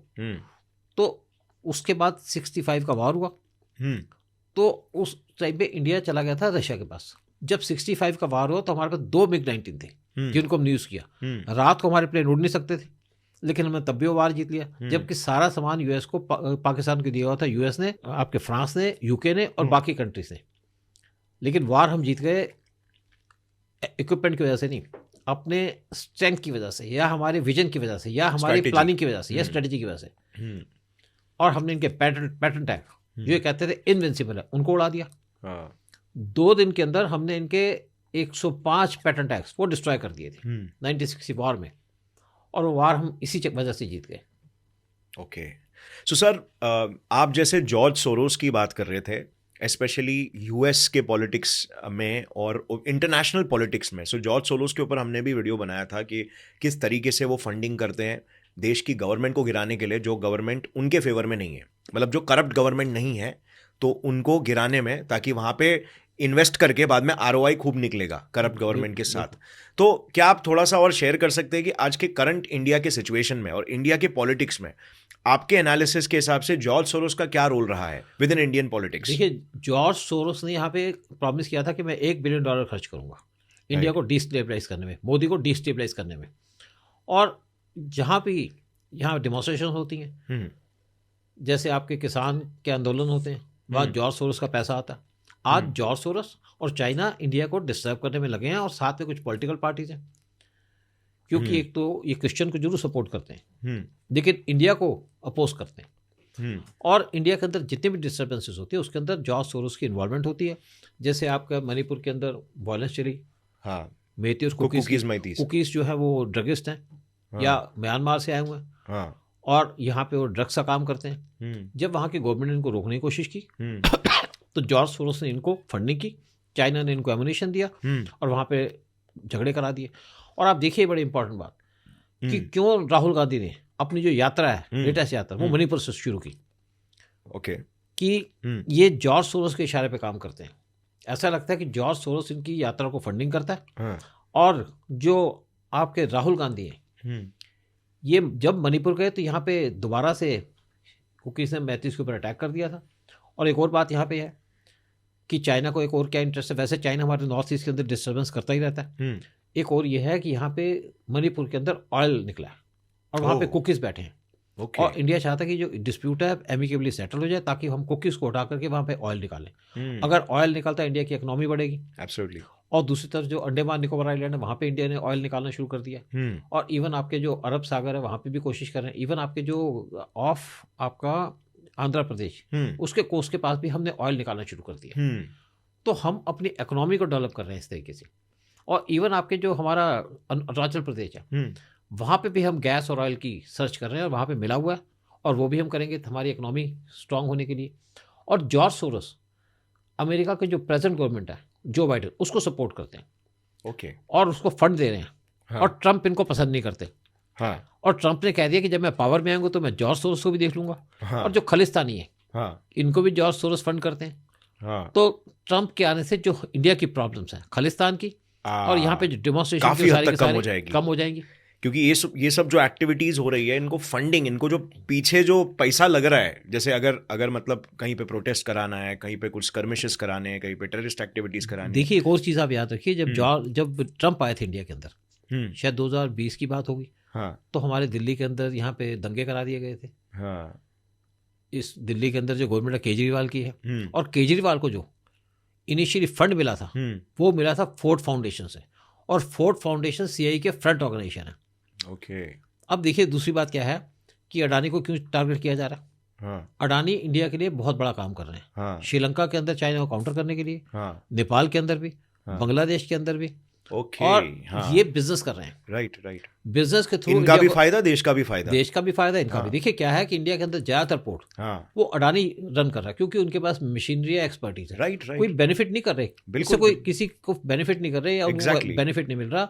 दूसरी बात क्या है कि हम जैसे ट्रेड करना चाहते हैं हम्म, सी से हम्म, थ्रू यूएई, हम्म। यूएई के पोर्ट से जहाँ ट्रेड होगी, वो भी जो पोर्ट है अडानी ने बनाया। हाँ, और जो हैफा पोर्ट है हाँ, इसराइल का, हाँ, जहाँ पे चाइनीज का कंट्रोल था, हाँ, उसको भी अडानी ने ले लिया। हम्म, और दूसरी बात है कि पीएम मोदी किसी विजिट से आए थे, उसके बाद वो चले गए ग्रीस के अंदर, और ग्रीस में अडानी के लोग भी पहुंच गए, और वहाँ पे 2 पोर्ट्स, उनका डेवलपमेंट का काम अडानी को मिल गया। हाँ, और हमारा जो रूट बन रहा है इंडिया से यूएई के पोर्ट पे, यूएई के पोर्ट से हैफा पोर्ट तक, हैफा पोर्ट से लेके ग्रीस के पोर्ट तक, तो सारे के सारे काम अडानी कर रहा है। और जो हैफा पोर्ट लिया था अडानी ने, वो चाइनीज बिड से बहुत ज़्यादा पैसे देके दिया था, और इसीलिए उनको टारगेट किया जा रहा है आपके जॉर्ज सोरोस के द्वारा, चाइनीज के द्वारा, और राहुल गांधी के द्वारा। राइट। अब बीच में जो हिंडनबर्ग रिपोर्ट का भी आया था, वो फेक बना के बता दिया, हाँ, ताकि इसीलिए क्रैश हो जाए कि, कंपनी। लेकिन अडानी भी रुक नहीं रहे। हाँ, फंडामेंटल स्ट्रांग थे, इसीलिए राइज हो गया वापस से, बिल्कुल, क्योंकि फंडामेंटली कंपनी स्ट्रांग है। हाँ, राइट। सो ये काफ़ी अच्छा पर्सपेक्टिव आपने शेयर किया सर, कि किस तरीके से मतलब Adani through his commercial enterprises कहीं ना कहीं देश के जियोपॉलिटिक्स को सपोर्ट कर रहा है। बहुत सपोर्ट। देखिए क्या है कि हम कोई एक वो नहीं है कि हम एक डेमोक्रेटिक कंट्री, एग्जैक्टली, हमको पैसे खर्चने में देखना पड़ता है। हाँ, तो हम किसको यूज करते हैं? बिल्कुल हम अपने बिल्कुल बिजनेस बिल्कुल, it's a mutually valuable deal. अच्छा, इसमें क्या है कि आप जैसे अभी श्रीलंका के अंदर, अब श्रीलंका का एक बटाला पोर्ट है, बटाला पोर्ट जो है वो है उनके हम्बन टोटा पोर्ट के पास, उससे 18 किलोमीटर दूर है। जो आपका हम्बन टोटा पोर्ट है, उस पर चाइना का कंट्रोल है। उन्होंने उसको 99 ईयर्स की लीज पे ले लिया, उसको पैसे दिए थे, श्रीलंका पैसे नहीं दे पाया, तो उसके पास एक मटाला एयरपोर्ट है। तो मटाला एयरपोर्ट पे श्रीलंका चाहता है कि इंडिया उसका कंट्रोल ले, क्योंकि वहाँ पे हफ्ते में सिर्फ एक फ्लाइट आती है। तो रशिया ने इंडिया को ऑफर किया है कि हम मिलके मटाला पोर्ट को रन करते हैं, क्योंकि हमारे यहाँ 12 लाख टूरिस्ट आते हैं, तो यहाँ मटाला एयरपोर्ट पे पहुंचेंगे तो उनको बेनिफिट मिलेगा। और रशिया इसलिए इंडिया की हेल्प कर रहा है कि एक तो मालदीव के अंदर जो उनके टूरिस्ट आते हैं वो इस तरफ आ जाए, और दूसरी बात है कि रशिया चाइना से परेशान है, वो चाइना को पसंद नहीं करता। तो यहाँ पे चाइना के कंट्रोल को या उनके इन्फ्लुएंस को कम करने के लिए मटाला एयरपोर्ट का रन करेंगे। अगर मटाला एयरपोर्ट रन किया जाएगा, जो हम्बन टोटा पोर्ट से सिर्फ 18 किलोमीटर दूर है, तो जो चाइना की प्लान है हम्बन टोटा पोर्ट को एक नेवल बेस बनाने का, वो खत्म हो जाएगा, क्योंकि वहाँ पे जब एयर पे हमारा कंट्रोल होगा। राइट। तो ये एक ज्वाइंट काम किया जा रहा है। एक दूसरी तरफ जो चाइनीज शिप्स और सबमरीन्स इंडियन ओशन में आते हैं, वहाँ से हम यहाँ पे वॉच रख पाएंगे। तो आज वर्ल्ड के अंदर लोग हमारे साथ मिलकर काम करना चाहते हैं, हमारी ऑनेस्टी की वजह से, हमारी सिंसियरिटी की वजह से, हमारे स्ट्रॉन्ग एथिक्स की वजह से। बिल्कुल। और वो हम पे बिलीव करते हैं। देखिए, रशिया ने हमको जरूर हेल्प की थी 1971 वार में, और जो हम भूले नहीं। जब यूएस की 7th फ्लीट आ गई थी, तो नेचुरली हमारे लिए बड़ा खतरा हो गया था, क्योंकि उसने जाना था बे ऑफ बंगाल को क्रॉस करके चिटागोंग पोर्ट की तरफ। तो बीच में रशियन सबमरीन वो पहले से तैनात थी, वो सी के ऊपर आ गई, और जैसे वो आए तो यूएस भाग गया, और साथ में ब्रिटेन की जो वारशिप्स हैं वो आ रहे थे कराची पोर्ट पे, वो भी भाग गए। तो रशिया हमारे साथ हमेशा खड़ा रहा है, हमारे साथ लड़ा नहीं लेकिन खड़ा रहा है। तो आज हम रशिया के साथ खड़े हैं, तो रशिया इसलिए इंडिया की भी इज्जत करता है, और हम रशिया की इज्जत करते हैं। राइट। हम भी रशिया के साथ खड़े रहते हैं जहाँ पे भी पॉसिबल। बिल्कुल।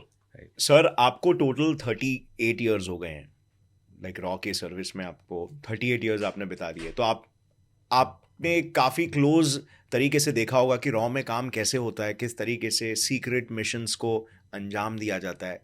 तो क्या आप एक थोड़ा सा एक पर्सपेक्टिव शेयर करना चाहेंगे व्यूअर्स के साथ कि किस तरीके से काम होता है रॉ में? देखिए, रॉ में जो काम होता है, एक आदमी काम करता है तो उसको दूसरे हाथ का नहीं पता होता दूसरा हाथ कहाँ है। कोई ये नहीं है कि एक टीम तो होती है, लेकिन किसी को अलग अलग तरीके से काम दिए जाते हैं। और एक आदमी दूसरे से डिस्कस नहीं करेगा कि क्या काम है मुझे, और शायद कई बार ऑपरेशन हो भी जाता है तो किसी को पता ही नहीं चलता कि उस ऑपरेशन के वो पार्ट है। तो बड़ा सीक्रेटली काम होता है, और लोग कोई जानना भी नहीं चाहते, एक दूसरे से पूछते भी नहीं है कि तुमने क्या किया, तुम क्या कर रहे थे, कुछ है। लेकिन कई बार होता है कि जब बाहर में बैठे होते हैं तो आपस में डिस्कस करते हैं, हाँ यार वो काम हुआ था, बड़ी पुरानी बातें। बट अदरवाइज कोई इन्फॉर्मेशन शेयर नहीं की जाती। तो मतलब मिशन को बनाया ही ऐसा जाता है, उसको ऐसे पीसेस में बांटा जाता है एग्जीक्यूट करते समय, कि ए ने बी को कुछ काम करने बोला, बी ने सी को कुछ बोला, सी ने डी को बोला और डी को नहीं मालूम कि ए ने क्या बोला था बी को। हाँ बिल्कुल। देखिए एक बार क्या था कि मैं कहीं फॉरेन में था, हाँ तो मेरे बॉस ने कहा भी आप मुझे फॉलो करो, हाँ और होटल में जब मैं चला जाऊँ तो उसके बाद आप चले जाना। हाँ। मैंने कहा सर ऐसा है, मेरे पास काम है, आप दूसरे को कहो हम्म, जिसको आपने डिप्यूट किया हुआ। वो कहते नहीं यार आप चलो, हाँ छोड़ो जो भी काम कर रहे हो, I can understand your problem. हाँ तो मैं चला गया, हाँ। तो उनको मैं फॉलो किया, उनके हाथ में एक बैग था, फॉलो किया, वो होटल में चले गए, मैं वापस आ गया। और मुझे कोई ज़रूरत नहीं थी कि होटल में किससे मिलने गए, नीड टू नो की बात है, कोई इंटरेस्ट नहीं था। और उसके बाद क्या हुआ कि कुछ दिन के बाद कोई बात हुई ऐसे कैजुअली, तो चाय पी रहे थे, तो मैंने कहा सर वो आप तो उससे मिलने गए थे। कहते यार तुम्हें कैसे पता, तुम्हें तो मैंने बताया नहीं। मैंने कहा सर मेरी जजमेंट है क्योंकि ये काम हुआ ना तो आप उसी चक्कर में गए होंगे। तो उनको एस्कॉर्ट इसलिए करना था कि उनकी बैग में पैसे थे और उनको सेफ रहे कि मेरे पीछे कोई है। अच्छा। तो क्या होता है कि कैजुअली हम बात कर लेते हैं, हाँ। लेकिन बट अदरवाइज की ऑपरेशनल बातें कोई डिस्कस नहीं होती। Okay, right. सो इस वजह से आई थिंक लीक भी नहीं होता है। हाँ लीक भी नहीं होते। और सर एक मूवी भी देखा था, हाँ। इसी मुद्दे में ना, एक मूवी भी मैंने देखा था जिसमें मिडिल ईस्ट में कुछ प्रॉब्लम्स हो रहे थे, तो उसमें ये CIA के तरफ से हुआ था कि CIA के एक एजेंट, तो एक फीमेल होती है, उससे कुछ काम करवाते हैं, बोलते कि बॉर्डर पास ना ये माल मसाला तुम्हें डिलीवर करके आना है। तो वो काम करके आती है और फिर बाद में मालूम पड़ता है कि उसके नेक्स्ट डे ना वहाँ पे एक न्यूक्लियर पावर प्लांट के बाजू में एक बहुत बड़ा धमाका होता है। और फिर बाद में वो उधर बैठती है, टीवी में न्यूज़ देखती है और कनेक्ट करती है, तो समझती है यार जो मैंने पार्सल डिलीवर किया था उसके वजह से धमाका हुआ। देखिए एक बार मैं ऐसा था कि मेरे को काम दिया गया कि भाई एक पैकेट है, आपने डिलीवर करना और ये आदमी की फ़ोटो है, हाँ और फलानी जगह आपने जाना है, हाँ। आउट ऑफ द सिटी, सबब के अंदर जाना है।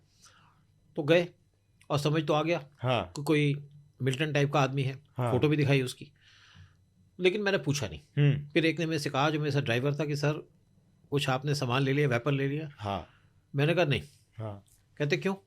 मैंने कहा क्या ज़रूरत है, मुझे हाँ। तो कोई डायरेक्शन नहीं दी गई, हाँ मुझे सामान दे रहा, मैं देखे आ जाऊँगा, हाँ और अगर कोई खतरा होता तो मुझे आगाह करते वो। हाँ। मैं गया वहाँ पे और मैंने कहा भाई अगर वो आदमी होगा उसको मेरे से डर लगेगा, उसको भी बताया होगा कि तुम रॉ से मिलने जा रहे हो, रॉ के ऑफिसर से मिलने जा रहे हो। तो वो गाड़ी में बैठा था, रेस्टोरेंट के अंदर गया तो वो आदमी पहुंचा और वो देखा जाए तो एक तरीके से हाँफ रहा था तो कोई मिल्टन, लेकिन हाँफ रहा था मेरे को देख कर। और बैठे हमने चाय कॉफ़ी पी, उसके बाद उसको पैकेट दे दिया, बैग पड़ा था, बैग तो वो उठा के ले गया, मैंने बैग छोड़ दिया। तो कोई ऐसा नहीं कि मैंने हैंड ओवर किया, तो उसके बाद आ गए, मिशन पूरा हो गया। तो ना मुझे जानने की जरूरत थी कि ये बैग क्यों दिया है, और ना मैंने उससे पूछा, और ना मैंने अपने बॉस से पूछा। तो काम ऐसे ही चलता है ना, नीड टू नो, मुझे क्या जरूरत है पूछने की, सर क्या हुआ, कितने पैसे थे, क्या हुआ फलाना, तो कोई जरूरत नहीं थी। तो काम करने का तरीका है। बिल्कुल और इससे ज्यादा बेहतर तरीके से काम हो भी नहीं सकता है जी बिल्कुल, क्योंकि अगर लीक होने लग गया तो फिर तो देखिए दुश्मन तक खबर जल्दी पहुंच जाएगी। कि अगर मैं इन्फॉर्मेशन लेकर के ऐसी बैठा रहूं तो मैं खुद परेशान होऊंगा। राइट। मुझे क्या जरूरत है परेशान होने की। और इंसान पैनिक भी होगा, वो अलग बात है। पैनिक हो सकता है, सब कुछ है, और ना फैमिली वालों को पता होता है कि क्या जा रहे हैं, कुछ है। राइट। और जो हमारे बॉस हैं वो नेचुरली ट्रैक तो कर ही रहे होते, कोई प्रॉब्लम ना हो, और प्रॉब्लम होती, डिफिकल्टी होती तो पहले बता देते। तो काम इस तरीके से चलता है। बहुत सी चीज़ें हैं लाइफ में की हैं, लेकिन जानने की ज़रूरत नहीं हुई। लेकिन बाद में हम जब किसी चीज़ें सोचते हैं कि यहाँ पे ये हुआ या ये हुआ, तो उसमें ज़रूर अपने आप को लिंक करने की कोशिश करते हैं। लेकिन बहुत से लोग हैं जिन्होंने बहुत सफ़र भी किया, बड़ी हार्ड लाइफ देखी है, और बहुत से लोग हैं जिन्होंने एंजॉय भी किया। दोनों बातें, it's part of the life, part of the game. Right. तो सर आपके 38 ईयर्स इन रॉ के करियर में आप फॉरेन कंट्रीज भी गए हो जी, तो आप थोड़े हॉस्टाइल कंट्रीज भी गए होंगे जी, राइट। तो आपके साथ ऐसा कोई इंसिडेंट हुआ जहाँ पे आपको लगा आपकी लाइफ रिस्क में है? ईरान में ज़रूर लगा था, वो भी हमारे जो उस टाइम पे एम्बेसडर थे हमीद अंसारी, उनकी वजह से। ओके। क्योंकि हमारे कुछ लोग किडनैप भी हुए थे, लेकिन देखा जाए तो सेफ आ गए, प्रिकॉशन ली वहाँ पे। जब पता चला कि हम एक्सपोज हो गए हैं तो थोड़ी प्रिकॉशन ली, क्योंकि हर एक कंट्री के लोग पाकिस्तान के टाइप नहीं होते कि आपको यहाँ पे मार देंगे, गोली मार देंगे, उठा लेंगे, फैमिली के साथ मिसबिहेव करेंगे। ईरान के लोग बड़े कल्चर लोग हैं, और शायद उन्होंने भी देखा होगा कि हम उनकी गवर्नमेंट के खिलाफ कुछ नहीं कर रहे हैं, हम अपनी कंट्री के सिक्योरिटी के लुक आफ्टर कर रहे हैं। बिल्कुल। और लेकिन जहाँ तक प्रॉब्लम थी तो फैमिली के साथ जाते थे, और ये पता था कि फैमिली के साथ वो कुछ नहीं करेंगे, हमको हार्म नहीं करेंगे, नुकसान नहीं करेंगे, तो उसी हिसाब से चलते थे और अवॉइड करते थे निकलना। तो प्रिकॉशन लेनी पड़ती है, जैसे जिस कंट्री का जो सिचुएशन जो कंडीशन हो वहाँ पे, और हर एक कंट्री का अलग अलग इंटेलिजेंस सिस्टम होता है, अलग अलग सिस्टम होता है वहाँ पे ऑपरेट करने का, तो उसको फॉलो करते हैं। पाकिस्तान के अंदर तो आपके घर में भी घुस जाएंगे, आपकी औरतों से बदतमीजी भी करेंगे, लेकिन बाकी किसी कंट्री में कोई भी ऐसी बदतमीजी नहीं करता, इस तरीके से बिहेव नहीं करता। बाकी प्रिकॉशन लीजिएगा जो आपको उनकी कंट्री का जो सिस्टम लगता है, और इस तरीके से ज़िंदगी बीत जाती है। टेंशन लेने से या परेशान होने से कुछ नहीं मिलता। बिल्कुल ना ली मैंने टेंशन, ना परेशान हुआ, हाँ कुछ महीने जल्दी आ गया वहाँ से। सो वहाँ पर सर ऐसे कोई इंसिडेंट्स हुए जिसमें आपको ऐसा लगा कि थोड़ा सा टारगेटेड फील हुआ? नहीं, टारगेटेड तो फील हुआ, शुरू में गए तो कोई प्रॉब्लम नहीं थी, हाँ जब एक्सपोज हो गए हाँ तो जरूर लगा ऐसा, लेकिन कोई हरासमेंट नहीं हुए। मैं कहूँ कि मेरी फैमिली को हरास किया हो या मुझे हरास किया हो। जैसे मेरी लड़की आती थी स्कूल से, छोटी लड़की थी, 4-5 साल की थी, तो वहाँ पे हमारा 3rd फ्लोर पे घर था, तो बेल पे उसका घर नहीं पहुँचता था। जैसे वाइफ थी नहीं, कभी घूमने चली, बिजनेस शॉपिंग करने चली गई, तो सामने एक ऑफिस था जहाँ पे लेडीज़ बैठी होती थी, वो हमारी लड़की को ले जाते थे अपने ऑफिस में और खाना खिलाते थे। जब वाइफ आती तो छोड़ जाते थे। तो कोई ऐसी हरासमेंट नहीं हुई, कोई परेशानी नहीं हुई, ना डर लगा। और कभी जा रहे होते थे मार्केट में, कोई गाड़ी रुक जाती थी तो समझते थे फॉरेनर कि आपको छोड़ दें, तो हमने कहा नो, हम स्टॉल कर रहे हैं, घूम रहे हैं, तो बड़ी इज्जत से बात करते थे। तो ऐसे ये आपके प्रिकॉशंस थे, मतलब अपने आप को सेफ लेकिन ये था ना कि पता था फैमिली के साथ ये कुछ नहीं करेंगे, क्योंकि उनका प्रोसीजर नहीं है। Okay okay. पाकिस्तान के अंदर तो आपके घर में घुस के मार जाते हैं, बदतमीज लोग हैं। ओके, so वहाँ पे मतलब इंटेलिजेंस के भी कुछ प्रोसीजर्स होते हैं एजेंसीज के, ऐसा नहीं कि इंटेलिजेंस का मतलब ये है कि आप अपनी कंट्री के लिए काम कर रहे हैं, राइट। हम कोई वहाँ पे बम ब्लास्ट तो कर नहीं रहे, बिल्कुल, और वो भी चीज़ समझते हैं। लेकिन साथ में अगर आप एक्सपोज हो गए तो प्रिकॉशन लेनी चाहिए। रूट भी चेंज करते थे, कभी टैक्सी में चले जाते थे, कभी किसी और के थ्रू चले जाते थे, तो थोड़ी सी प्रिकॉशन ली। बाकी कभी जैसे हमारे साथ कुलीग्स आ रहे हैं तो कुछ नहीं होता था। अम्मी के लोग भी होते थे एम्बेसी के अंदर, तो उनके साथ भी था, मिलना जुलना था। जो ईरानियंस थे ना, वो उनका हमने ट्रेंड देखा कि कैसे किसी पे अटैक करते हैं। अगर किसी को गाड़ी मार गए तो आप कुछ नहीं कह सकते कि एक्सीडेंट हो गया। तो जैसे मैं गाड़ियों के पास से निकलता था, गाड़ियां साथ में खड़ी होती थी, तो कोई अगर पीछे से गाड़ी की आवाज आती थी, कान मेरे पीछे होते थे, तो मैं गाड़ियों के साइड पे हो जाता था, ताकि बाई चांस कोई मेरे पे अटैक ना हो। अगर मैं रोड क्रॉस कर रहा हूँ तो केयरफुल रहता था। सिर्फ यही बात। ट्रेंड्स आपने स्टडी किया? फिर सीधी बात है कि मैंने अपनी वाइफ को नंबर दे दिए थे कुछ। उनको ये नहीं बताया कि मुझे धमकी है या थ्रेट है कि डिस्टर्ब ना हो। उनको दे दिए पॉलिटिशियंस के नंबर। मैंने कहा अगर कोई बाई चांस प्रॉब्लम हो जाए तो ये पॉलिटिशियन अटल बिहारी वाजपेयी का नंबर है, ये फलाने का नंबर है, और ये कुछ जर्नलिस्ट है उनका नंबर है, ताकि इमीडिएटली बात मीडिया में आ जाए। एग्जैक्टली। और मैं कहा भी था अपने दोस्त को, मैंने कहा अगर पकड़े गए ना तो मैं 6 घंटे के अंदर बाहर आ जाऊंगा, क्योंकि मेरे अटल बिहारी वाजपेयी से बड़े अच्छे लिंक थे। तो यही चीज़ें हैं सारी। सर, रॉ के सबसे बड़े अचीवमेंट्स क्या रहे हैं आपके टेन्योर में? लाइक आपके हिसाब से सबसे काबिले तारीफ। देखिए, मेरे टेन्योर में हो ना हो, सबसे बड़ा जो बड़ा अचीवमेंट था कि हमने जो पाकिस्तान के 2 टुकड़े किए, बांग्लादेश बनाया। ओके। और ये हुआ 71 में, मैंने 72 में ज्वाइन किया था। इसके लिए मैं जो सबसे बड़ी अचीवमेंट का जो क्रेडिट दूंगा वो दूंगा मिसेस इंदिरा गांधी को, सेकंड रॉ के चीफ को। बाकी आर्मी, नेवी और एयरफोर्स सबका काम था। बट जो आप किसी भी ऑपरेशन के अंदर जो अप्रूवल दी जाती है पीएम के द्वारा दी जाती है। राइट। मिसेस गांधी का विजन था, जो उन्होंने पाकिस्तान के टुकड़े करने के लिए परमिशन दी, और जो प्लानिंग थी वो थी RN का इंटेलिजेंस। और उस टाइम पे जो आर्मी के चीफ थे वो रॉ के चीफ से रेगुलरली शाम को मिलते थे, डिस्कस करते थे, बड़े पीसफुल तरीके से काम होता था। तो क्रेडिट तो मैं मिसेस इंदिरा गांधी को दूंगा, प्राइम मिनिस्टर थी। और अगर आप सेकंड बात करें, वो था merger of Sikkim with India, 1974 में हुआ था। और उसके अंदर जो सारी प्लानिंग थी वो थी रॉ की, और शायद हमने कुछ लाख रुपए खर्च किए होंगे सिक्किम को मर्ज करने के लिए, क्योंकि सिक्किम हमारे लिए एक सिक्योरिटी थ्रेट बन चुका था। अमेरिका के इन्फ्लुएंस आ चुका था वहाँ पे। जो सिक्किम के चोग्याल थे, उनकी वाइफ थी मिसेस हुक्स, वो अमेरिका के CIA की एजेंट थी। और जब ये खबर मिसेस इंदिरा गांधी को दी गई रॉ चीफ के द्वारा, तो मिसेस इंदिरा गांधी ने कहा कि आपका क्या अरेंजमेंट है? उन्होंने कहा जी अरेंजमेंट है, तैयारी हो चुकी है।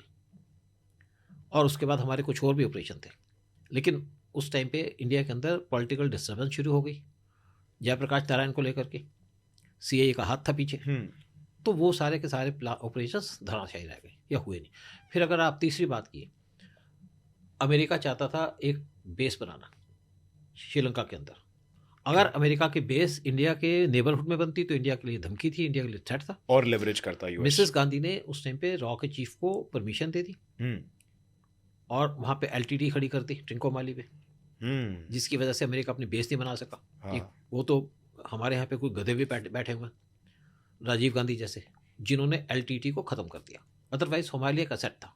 और चौथा अगर आप कहें तो सियाचिन पे कब्जा। एक हमारे ऑफिसर थे लंदन के अंदर, उन्होंने देखा कि पाकिस्तानी यहाँ पे बड़े वार्म क्लोथिंग्स खरीद रहे हैं, तो उन्होंने कहा भाई क्यों इतने वार्म क्लोथिंग्स की क्या ज़रूरत है।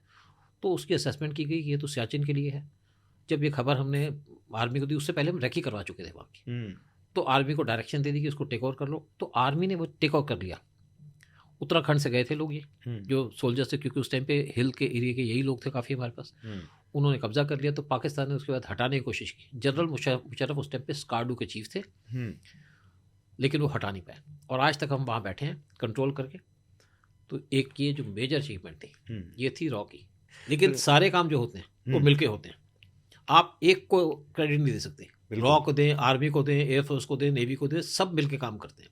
और तभी हम टीम वर्क है, तभी हम सक्सेस होते हैं। और साथ में जब तक पॉलिटिकल विल ना हो, अगर आज हमारी कंट्री आगे बढ़ रही है किसी चीज़ के ऊपर, तो पीएम की अप्रूवल है, पीएम वो देते हैं। और यही अजीत डोभाल है जो आईबी के चीफ थे, कुछ कर नहीं पाए, कुछ क्रेडिट तो नहीं है उनका। आज वही सब कुछ अचीव कर रहे हैं, इसलिए कि पीएम मोदी का हाथ है, पीएम मोदी की डायरेक्शन है, पीएम मोदी की पावर है, पीएम मोदी उनको अप्रूवल्स देते हैं। राइट, इसलिए उनको क्रेडिट जाता है, चाहे राम मंदिर लगा लीजिए, चाहे कोई और लगा लीजिए।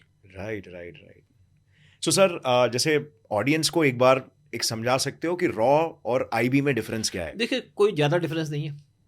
आप आज डिफरेंस करना चाहें आर्मी के अंदर, नेवी के अंदर और एयरफोर्स के अंदर, एक सी में जाती है, एक लैंड पे जाती है, एक एयरफोर्स पे, एक स्काई में जाती है। रॉ जो है एक्सटर्नल देखता है कि इंडिया के जो इंटरेस्ट है बाहर से, या जो हमें थ्रेट बाहर से आता है। आईबी इंटरनल देखता है। आईबी के पास जो पॉलिटिशियन है उनके भी वाच रखनी पड़ती है, यहाँ पे जो उनके पास ज़्यादा रिस्पॉन्सिबिलिटी है। और रॉ जो थ्रेट देखता है बाहर से, अगर कोई बाहर से थ्रेट तो नहीं आ रहा। अगर आज यहाँ पे कुछ लोग पकड़े गए हैं राम मंदिर के पास, खालिस्तानी, तो मुझे लगता है वो खबर रॉ ने दी होगी बाहर से, और तभी उसके ऊपर काम किया गया। तो एक्चुअली क्या था कि इंदिरा गांधी का विजन था रॉ क्रिएट करने का। मैं तभी उनकी तारीफ करता हूँ। लोग कहें जी डिक्टेटर थी, फलाना था, मैं कुछ नहीं मानता।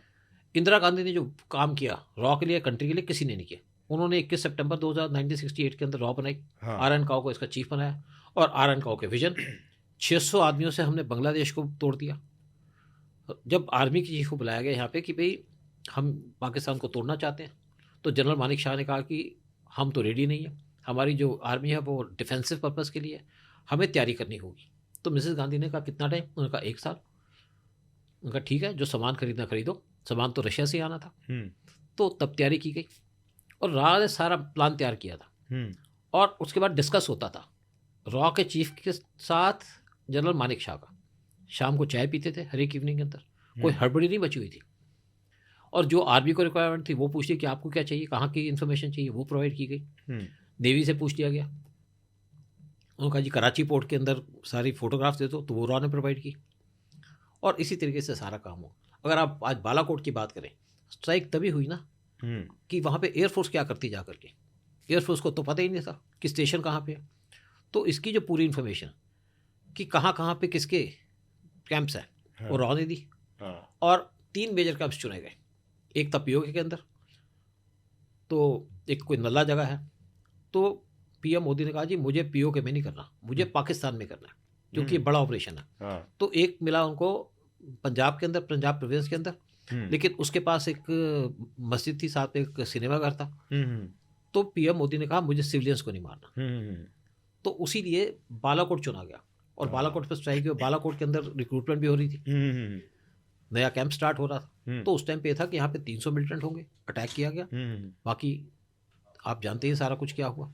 तो इसी तरीके से काम किया जाता है। सो सर, अभी जैसे कुछ टाइम पहले और अभी तक वो चल रहा है, लाइक एक बहुत ही बड़ा नेशनल मुद्दा एक है सुशांत सिंह राजपूत के डेथ का।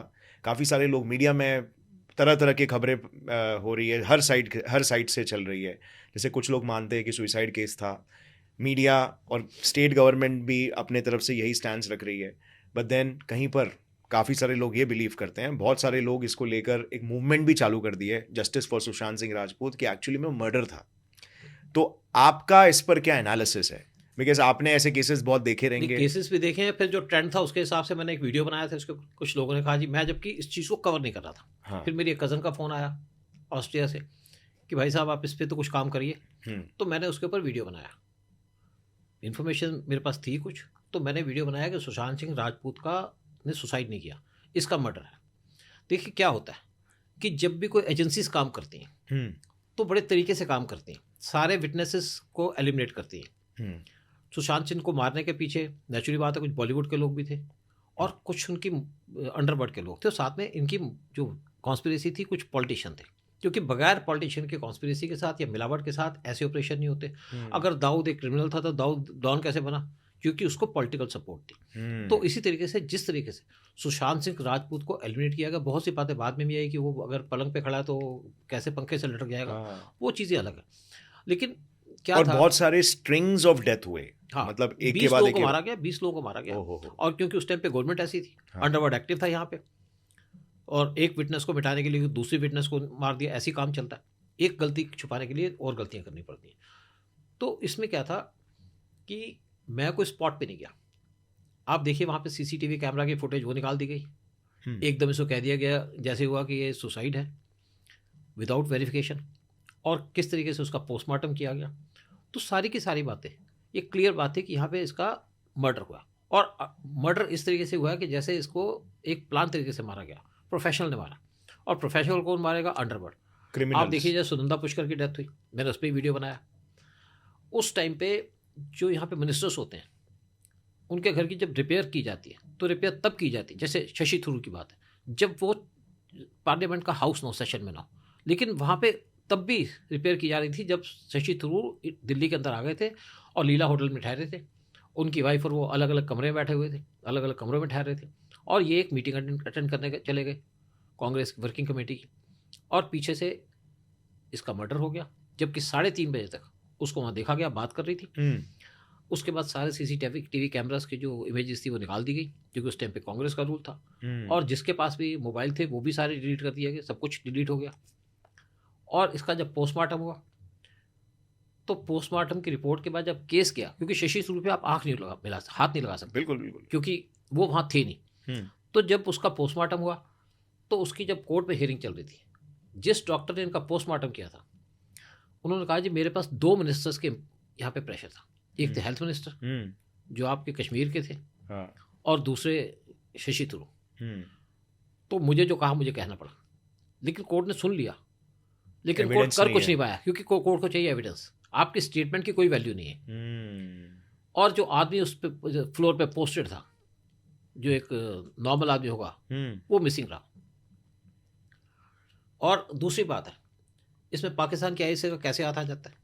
क्योंकि शशि थरूर एक लड़की से शादी करना चाहते थे, मेहर तरार, जो एक जर्नलिस्ट है और आईएसआई के एजेंट है। ओके। और वो उनको प्लांट करना चाहती थी इनके घर पे। और अगर एक मिनिस्टर या एक्स मिनिस्टर के पास एक आईएसआई के एजेंट बैठ जाए तो आपको सारी पॉलिटिकल इन्फॉर्मेशन मिल जाती। और हमारे जो इस टाइप के मिनिस्टर्स हैं वो देश की सुरक्षा उनके लिए इम्पोर्टेंट नहीं है, उनके अपने पर्सनल एजेंडा वो इम्पोर्टेंट है। और इसीलिए सुशांत सिंह राजपूत के केस के अंदर कोई ना एविडेंस है, सारी एविडेंस मिटा दी गई। और अगर पुलिस ने कोई इन्वॉल्वमेंट नहीं थी तो क्यों मिटाई? रहने देते। सीबीआई को केस भी दे दिया गया था, लेकिन जब सीबीआई को केस अनाउंस हुआ तो सीबीआई के लोग जब आए भी थे तभी भी उनको काफी टाइम तक रुका के रखा था, क्वारंटीन करा रहे थे, राइट? क्योंकि वो शायद से एविडेंस डिस्ट्रक्शन। तो सीबीआई के ऊपर से तो कोई लेगी नहीं। हाँ, वो उसके पास जो वहाँ पे प्रेजेंट है उसी के ऊपर काम करेगी। राइट। तो एक ये मिस्ट्री रह गई। मतलब जो लोग, आप देखिए एक नाम आया था एक खत्री का, इम्तियाज खत्री का नाम आया था, राइट। लेकिन आप इन लोगों को पकड़ नहीं सकते। इन पे केस रजिस्टर, आप परेशान कर सकते हो, मार सकते हो, पीट सकते हो, लेकिन आप इनको खिलाफ केस रजिस्टर नहीं कर सकते। हाँ, सो मतलब वही है सर कि एविडेंसेस के बेसिस पे सारा काम होता है, और एविडेंस डिस्ट्रॉय करना सबसे बेस्ट डिफेंस है।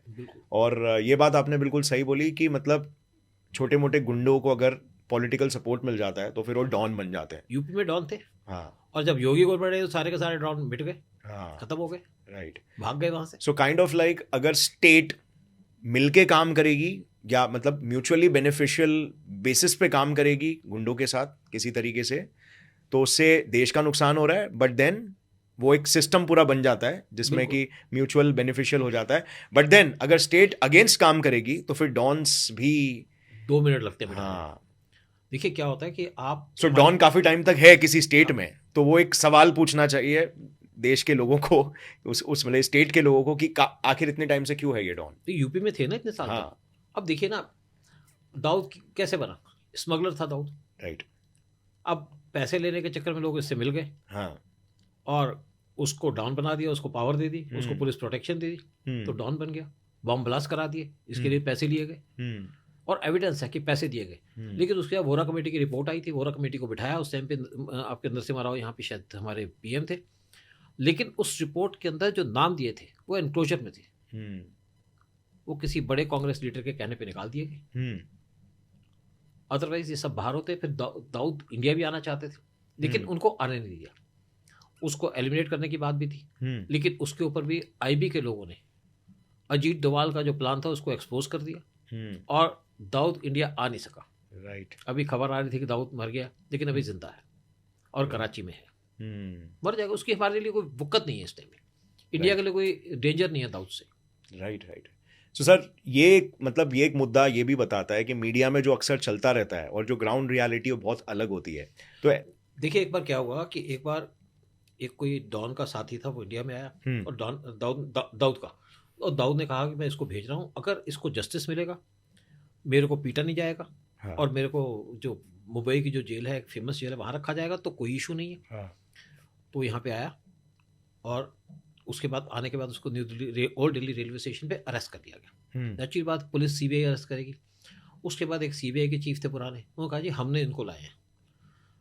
तो उस टाइम पे मैंने एक चिट्ठी लिखी पीएम को, मैंने कहा सीबीआई का चीफ कैसे लाएगा, क्या सीबीआई के दुबई में ऑफिस है कोई? ऑफिस तो रॉक है, ये क्रेडिट ले रहे हैं फ्री में। और उस टाइम पे अखबार में भी छप गई थी बात। तो कोई लोग क्रेडिट लेना चाहते हैं, जो काम करेगा फॉरेन में वो रॉ करेगा। जैसे मैं लंदन में था तो वहाँ पे एक हमें पता चला कि किसी केस के अंदर कुछ इन्वॉल्वमेंट है, क्योंकि हम इन्वेस्टिगेशन नहीं करते, हम इंटेलिजेंस इनपुट देते हैं। तो हमने सारी इन्फॉर्मेशन दिल्ली में भेजी, तो सीबीआई की टीम आई, उनके साथ मिलकर हमने काम किया। तो क्योंकि हमारे पास इन्वेस्टिगेशन का टाइम नहीं है, इन्वेस्टिगेशन कोई कर रहा है, रिपोर्ट कोई दे रहा है, तो हम उसके अंदर आगे नहीं बढ़ेंगे, क्योंकि हमारे पास और बड़े इश्यूज होते हैं देखने को। तो हम अपनी डेली बेस पे जो इंटेलिजेंस गैदरिंग होती है उस पर ध्यान देते हैं, और इन्वेस्टिगेशन जो जिसका काम होगा, चाहे ईडी का होगा उसको देंगे, चाहे सीबीआई का होगा उसको देंगे। राइट। राइट। तो सर, वही कि मीडिया में एक बात चल रही है, ग्राउंड रियलिटी कुछ और है। ऐसा ही एक केस था हमारे आर्मी जनरल का, ex army general Bipin Singh Rawat ji का। तो उनके केस में भी मतलब ऐसे एक्सीडेंट बताया गया, जो ट्रेजेडी हुई थी एक्सीडेंट बताया गया, लेकिन काफ़ी सारे लोग ये भी सवाल उठा रहे थे कि उसके पीछे कुछ और रीजन भी हो सकते हैं, इंटरनल या एक्सटर्नल इन्वॉल्वमेंट हो सकता है। तो आपका इस पर क्या एनालिसिस है? देखिए, मैं एक बार टीवी चैनल में बैठा हुआ था, बड़े बड़े एक्सपर्ट थे, आर्मी के एक्सपर्ट थे, एयरफोर्स के एक्सपर्ट थे, डिफेंस के एक्सपर्ट थे। तो सबसे बात हुई, किसने कहा जी ये प्लेन को इन्होंने सैबोटाज करा दिया, किसने कहा जी प्लेन में खराबी हो गई होगी, किसी ने कहा जी जो पायलट जा रहा था उसको वहाँ पे हिल्स दिखे नहीं, इसलिए हो गया। तो जब मेरे से बात की, मैंने कहा जी ऐसा है कि ये कॉन्स्पिरेसी है। तो उन्होंने एकदम मेरे से कैमरा हटा दिया कि पता नहीं क्या बोल देगा। तो कुछ देर के बाद जब कुछ नहीं मिला तो फिर मेरे पे आए दोबारा से कि आपने कॉन्स्पिरेसी कहा था, इंटरनल कॉन्स्पिरेसी है कि एक्सटर्नल? मैंने कहा एक्सटर्नल। तो कहते हैं इसका मतलब इसके पीछे किसी का हाथ है? मैंने कहा बिल्कुल हाथ है। कहते कि पाकिस्तान का हाथ है? मैंने कहा पाकिस्तान नहीं, एक्चुअली सैटेलाइट को यूज़ किया गया और पाकिस्तान के पास तो सैटेलाइट है नहीं। तो कहते जी रशिया होगा। मैंने कहा रशिया अपना हेलीकॉप्टर क्यों ख़राब करेगा, वो अपनी इमेज क्यों ख़राब करेगा? तो रशिया से हमारी कोई दुश्मनी भी नहीं है। कहते अमेरिका, उस टाइम पे हमारे इंडिया से अमेरिका से बड़े अच्छे रिलेशन थे। मैंने कहा जी अमेरिका भी नहीं करेगा, वो तो हमें यूज़ कर रहा है कि इंडिया चाइना के सामने खड़ा हो, और हम चाइना के सामने खड़े हैं, तो वो भी नहीं है। तो कहता फिर? मैंने कहा चाइना, क्योंकि चाइना से काम करता रहा। मैंने कहा देखिए, एक बार मैं नॉर्थ ईस्ट पे जा रहा था, कुछ नहीं रहा था, छोटा हेलीकॉप्टर था ये, तो फिर भी आपका डबल इंजन का हेलीकॉप्टर, एक इंजन ख़राब होगा तो दूसरा काम करेगा। तो हमें कुछ दिख नहीं रहा, तो मेरे बॉस साथ थे, तो मैंने कहा सर कहाँ मरवा दिया आपने जी? तो इसको बोली वापस चलो, हम आलू प्याज बांटने जा रहे थे अपने, जो फ्रंट में लोग बैठे होते हैं। तो उन्होंने पायलट से बात की, और पायलट एक बैनर्जी करके था, मुझे आज तक याद है। उनका बैनर्जी यार वो दिख नहीं रहा, क्या करोगे? कहते डोंट वरी, नीचे देखो, नीचे हमें पानी दिखा। कहता पानी पे जा रहा हूँ, क्योंकि आई नो द रूट, कि नदी का रूट है वहाँ पे जाएगा। तो ठीक है, लैंड भी करके सब कुछ हो गया। तो तब मुझे समझ में आया कि पायलट को रास्ता पता होता है, जैसे हमें रास्ते का पता होता है जिस पे रोज जाते हैं, वह गड्ढे होते हैं, हम जानते हैं। तो इसी तरीके से जो पायलट जाता है वो नॉन रास्ते पे जाएगा, कोई नया पायलट नहीं जाएगा। और दूसरी बात है, एक इंजन खराब होगा तो दूसरा इंजन है, फिर किसने कहा जी पहाड़ आ जाएगा, अरे पहाड़ आ जाएगा तो दूसरे रास्ते से चला जाएगा, जो हाइट पे चला जाएगा। तो ये कोई लॉजिक मुझे समझ नहीं आया, तो मैंने यही कहा, मैंने कहा सिंपल सी बात है कि इसको इन्होंने सैटेलाइट से इसको जैम किया, कोई एविडेंस भी नहीं मिलेगी, और वहाँ पे ये क्रैश हो गया, एकदम धुआं जनरेट हो गया और क्रैश हो गया। इसी तरीके से इन्होंने एक ताइवान के जनरल को चाइना ने मारा था। तो खैर मैंने अपना लॉजिक वो टाइम पे चाइना के साथ सिचुएशन भी थोड़ा गर्मा गर्मी का चल रहा था, चाइना ये काम कर सकता है, राइट। तो मेरी बात चाहे एक्सेप्ट हुई हो ना हो, लेकिन एक इसमें वैलिड रीजन थे, लेकिन इंक्वायरी में कुछ नहीं मिला, क्योंकि मिलना भी नहीं था। एविडेंसेस तो एविडेंस छोड़ना ही नहीं है, वो जो ऐसे केस होते हैं उसमें एविडेंस नहीं मिलता। अब देखिए ना आपने, इवन इजराइल ने जो इनके IRGC के ईरान के जो मारे थे साइंटिस्ट, या उनके जो IRGC के चीफ को मारा था, तो सैटेलाइट के थ्रू मारा था। सो अब सर एक सवाल है कि जैसे अमेरिका में CIA है, इजराइल में मोसाद है, तो आपको अभी क्या लग रहा है कि अभी का जो रॉ है हमारा करंट रॉ, क्या ये भी उनके लेवल पे जा रहा है? देखिए अगर टीम ऑपरेशंस, मैं आपके बीच में बात कर रहा हूँ, पहली बात तो आज मुझे लगता है कि CIA फेल हो चुकी है। ओके, ये निज्जर पे अटकी हुई है, हाँ, ये पन्नू पे अटकी हुई है, हाँ, इरेलेवेंट चीज़ों पे काम कर रही है। इनको यही नहीं पता कि निज्जर को कैसे मारा, हमने बात सुनी हुई है, टेलीकॉम हाँ, पे बिलीव करते हैं ये। हाँ, और रॉ का आप सक्सेस देख ही रहे हैं, हमारे अनिल कपूर बहुत बड़ा काम कर रहे हैं। मोसाद अभी रिसेंटली फेल हुई है, एब्सोल्युटली मोसाद रिसेंटली फेल, जो भी आप देखोगे भारत के दुश्मन अचानक से गायब हो रहे हैं। और मोसाद देखिए, अब जो इजराइल और हमास वार का स्टार्ट हुआ है, तो यहाँ पे मोसाद फेल हो गई। फेलियर चलते रहते हैं, लेकिन सक्सेस स्टोरी इस टाइम पे इंडिया के पास है। और होता क्या है कि हमारी एजेंसीज या हमारी आर्मी कब स्ट्रांग होती है? जब लीडरशिप स्ट्रांग होती है। Will political will. Indira Gandhi थी तब हम स्ट्रांग थे। यस, सारा सारा वर्ल्ड पाकिस्तान के साथ था, US पाकिस्तान के साथ था, ब्रिटेन पाकिस्तान के साथ था, फ्रांस पाकिस्तान के साथ था, और 400 टैंक दे रहे थे ईरान और सऊदी अरबिया। फिर हमने मार दिया उनको। किससे मारा? सेकंड हैंड इक्विपमेंट से, जिसको सेकंड हैंड कहते हैं, रशियन इक्विपमेंट, उनसे पीटा। क्योंकि लड़ाई के अंदर एक आपका विजन होता है, एक आपकी प्लानिंग होती है, एक आपका एग्जीक्यूशन होता है। और प्लानिंग अगर फेल हो गई तो कुछ नहीं। अगर अलेक्जेंडर आया था यहाँ पे 30,000 सोल्जर लेकर के, तो 4 लाख की उसने ईरान की आर्मी, उस टाइम पे जो ईरान था उसकी आर्मी को पीट दिया। उस टाइम पे यही होते थे ना, आपके पास भाले और तलवारें होती थी। तो उसी तरीके से इंडिया लीडरशिप, राइट।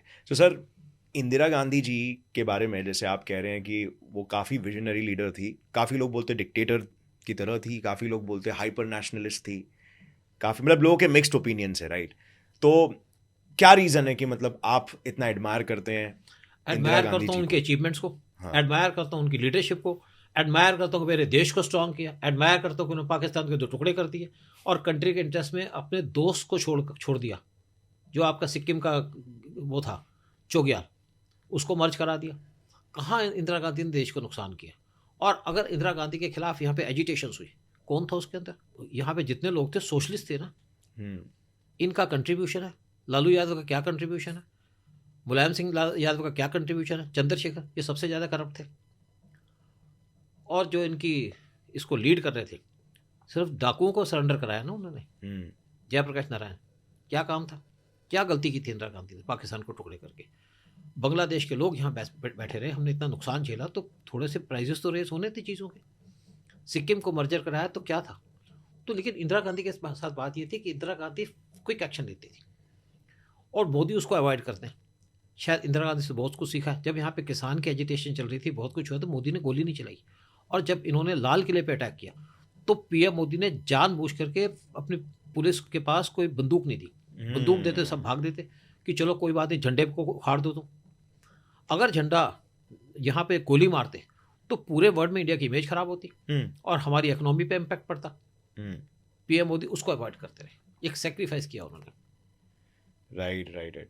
सो मतलब PM मोदी जी भी इक्विवेलेंट है कहीं ना कहीं सोनिया गांधी जी के, लेकिन वो उनके मिस्टेक से सीख रहे हैं। इंदिरा गांधी जी, सॉरी, उनसे, बट वो उनके मिस्टेक से सीख रहे हैं और कोशिश कर रहे हैं कि वो मतलब एक थोड़ा सा मेलो इमेज बनाए, ना कि बहुत ज्यादा जो एक्सप्लोसिव हो जाए। दूसरे से सीखना चाहिए, राइट। और ये वो आदमी है, बट नेशनलिज्म वही है। नेशनलिज्म वही है। इस आदमी ने के पास क्या एक्सपीरियंस था? फॉरेन पॉलिसी का, डिफेंस का, इकोनॉमी का, सब में अचीव करके। फिर जिस आदमी ने मंदिर बना दिया देश में, राइट। देश को एक ऊंचाई पे पहुंचा दिया, तो उसकी क्यों नहीं पूजा करें? क्यों शंकराचार्य को पूछें क्या किया उन्होंने? मठ में बैठ करके सिर्फ पॉलिटिक्स खेल रहे हैं, और मोदी ने तो सामने आकर के सब कुछ खड़ा करके दिखा दिया, देश को खड़ा कर दिया। और आज सनातन धर्म के ऊपर हमारा देश खड़ा है, और इसी पे हम आगे बढ़ेंगे। ये उन्होंने सीढ़ी दे दी इंडिया को आगे बढ़ने की। So thank you so much sir for sharing all the wonderful insights.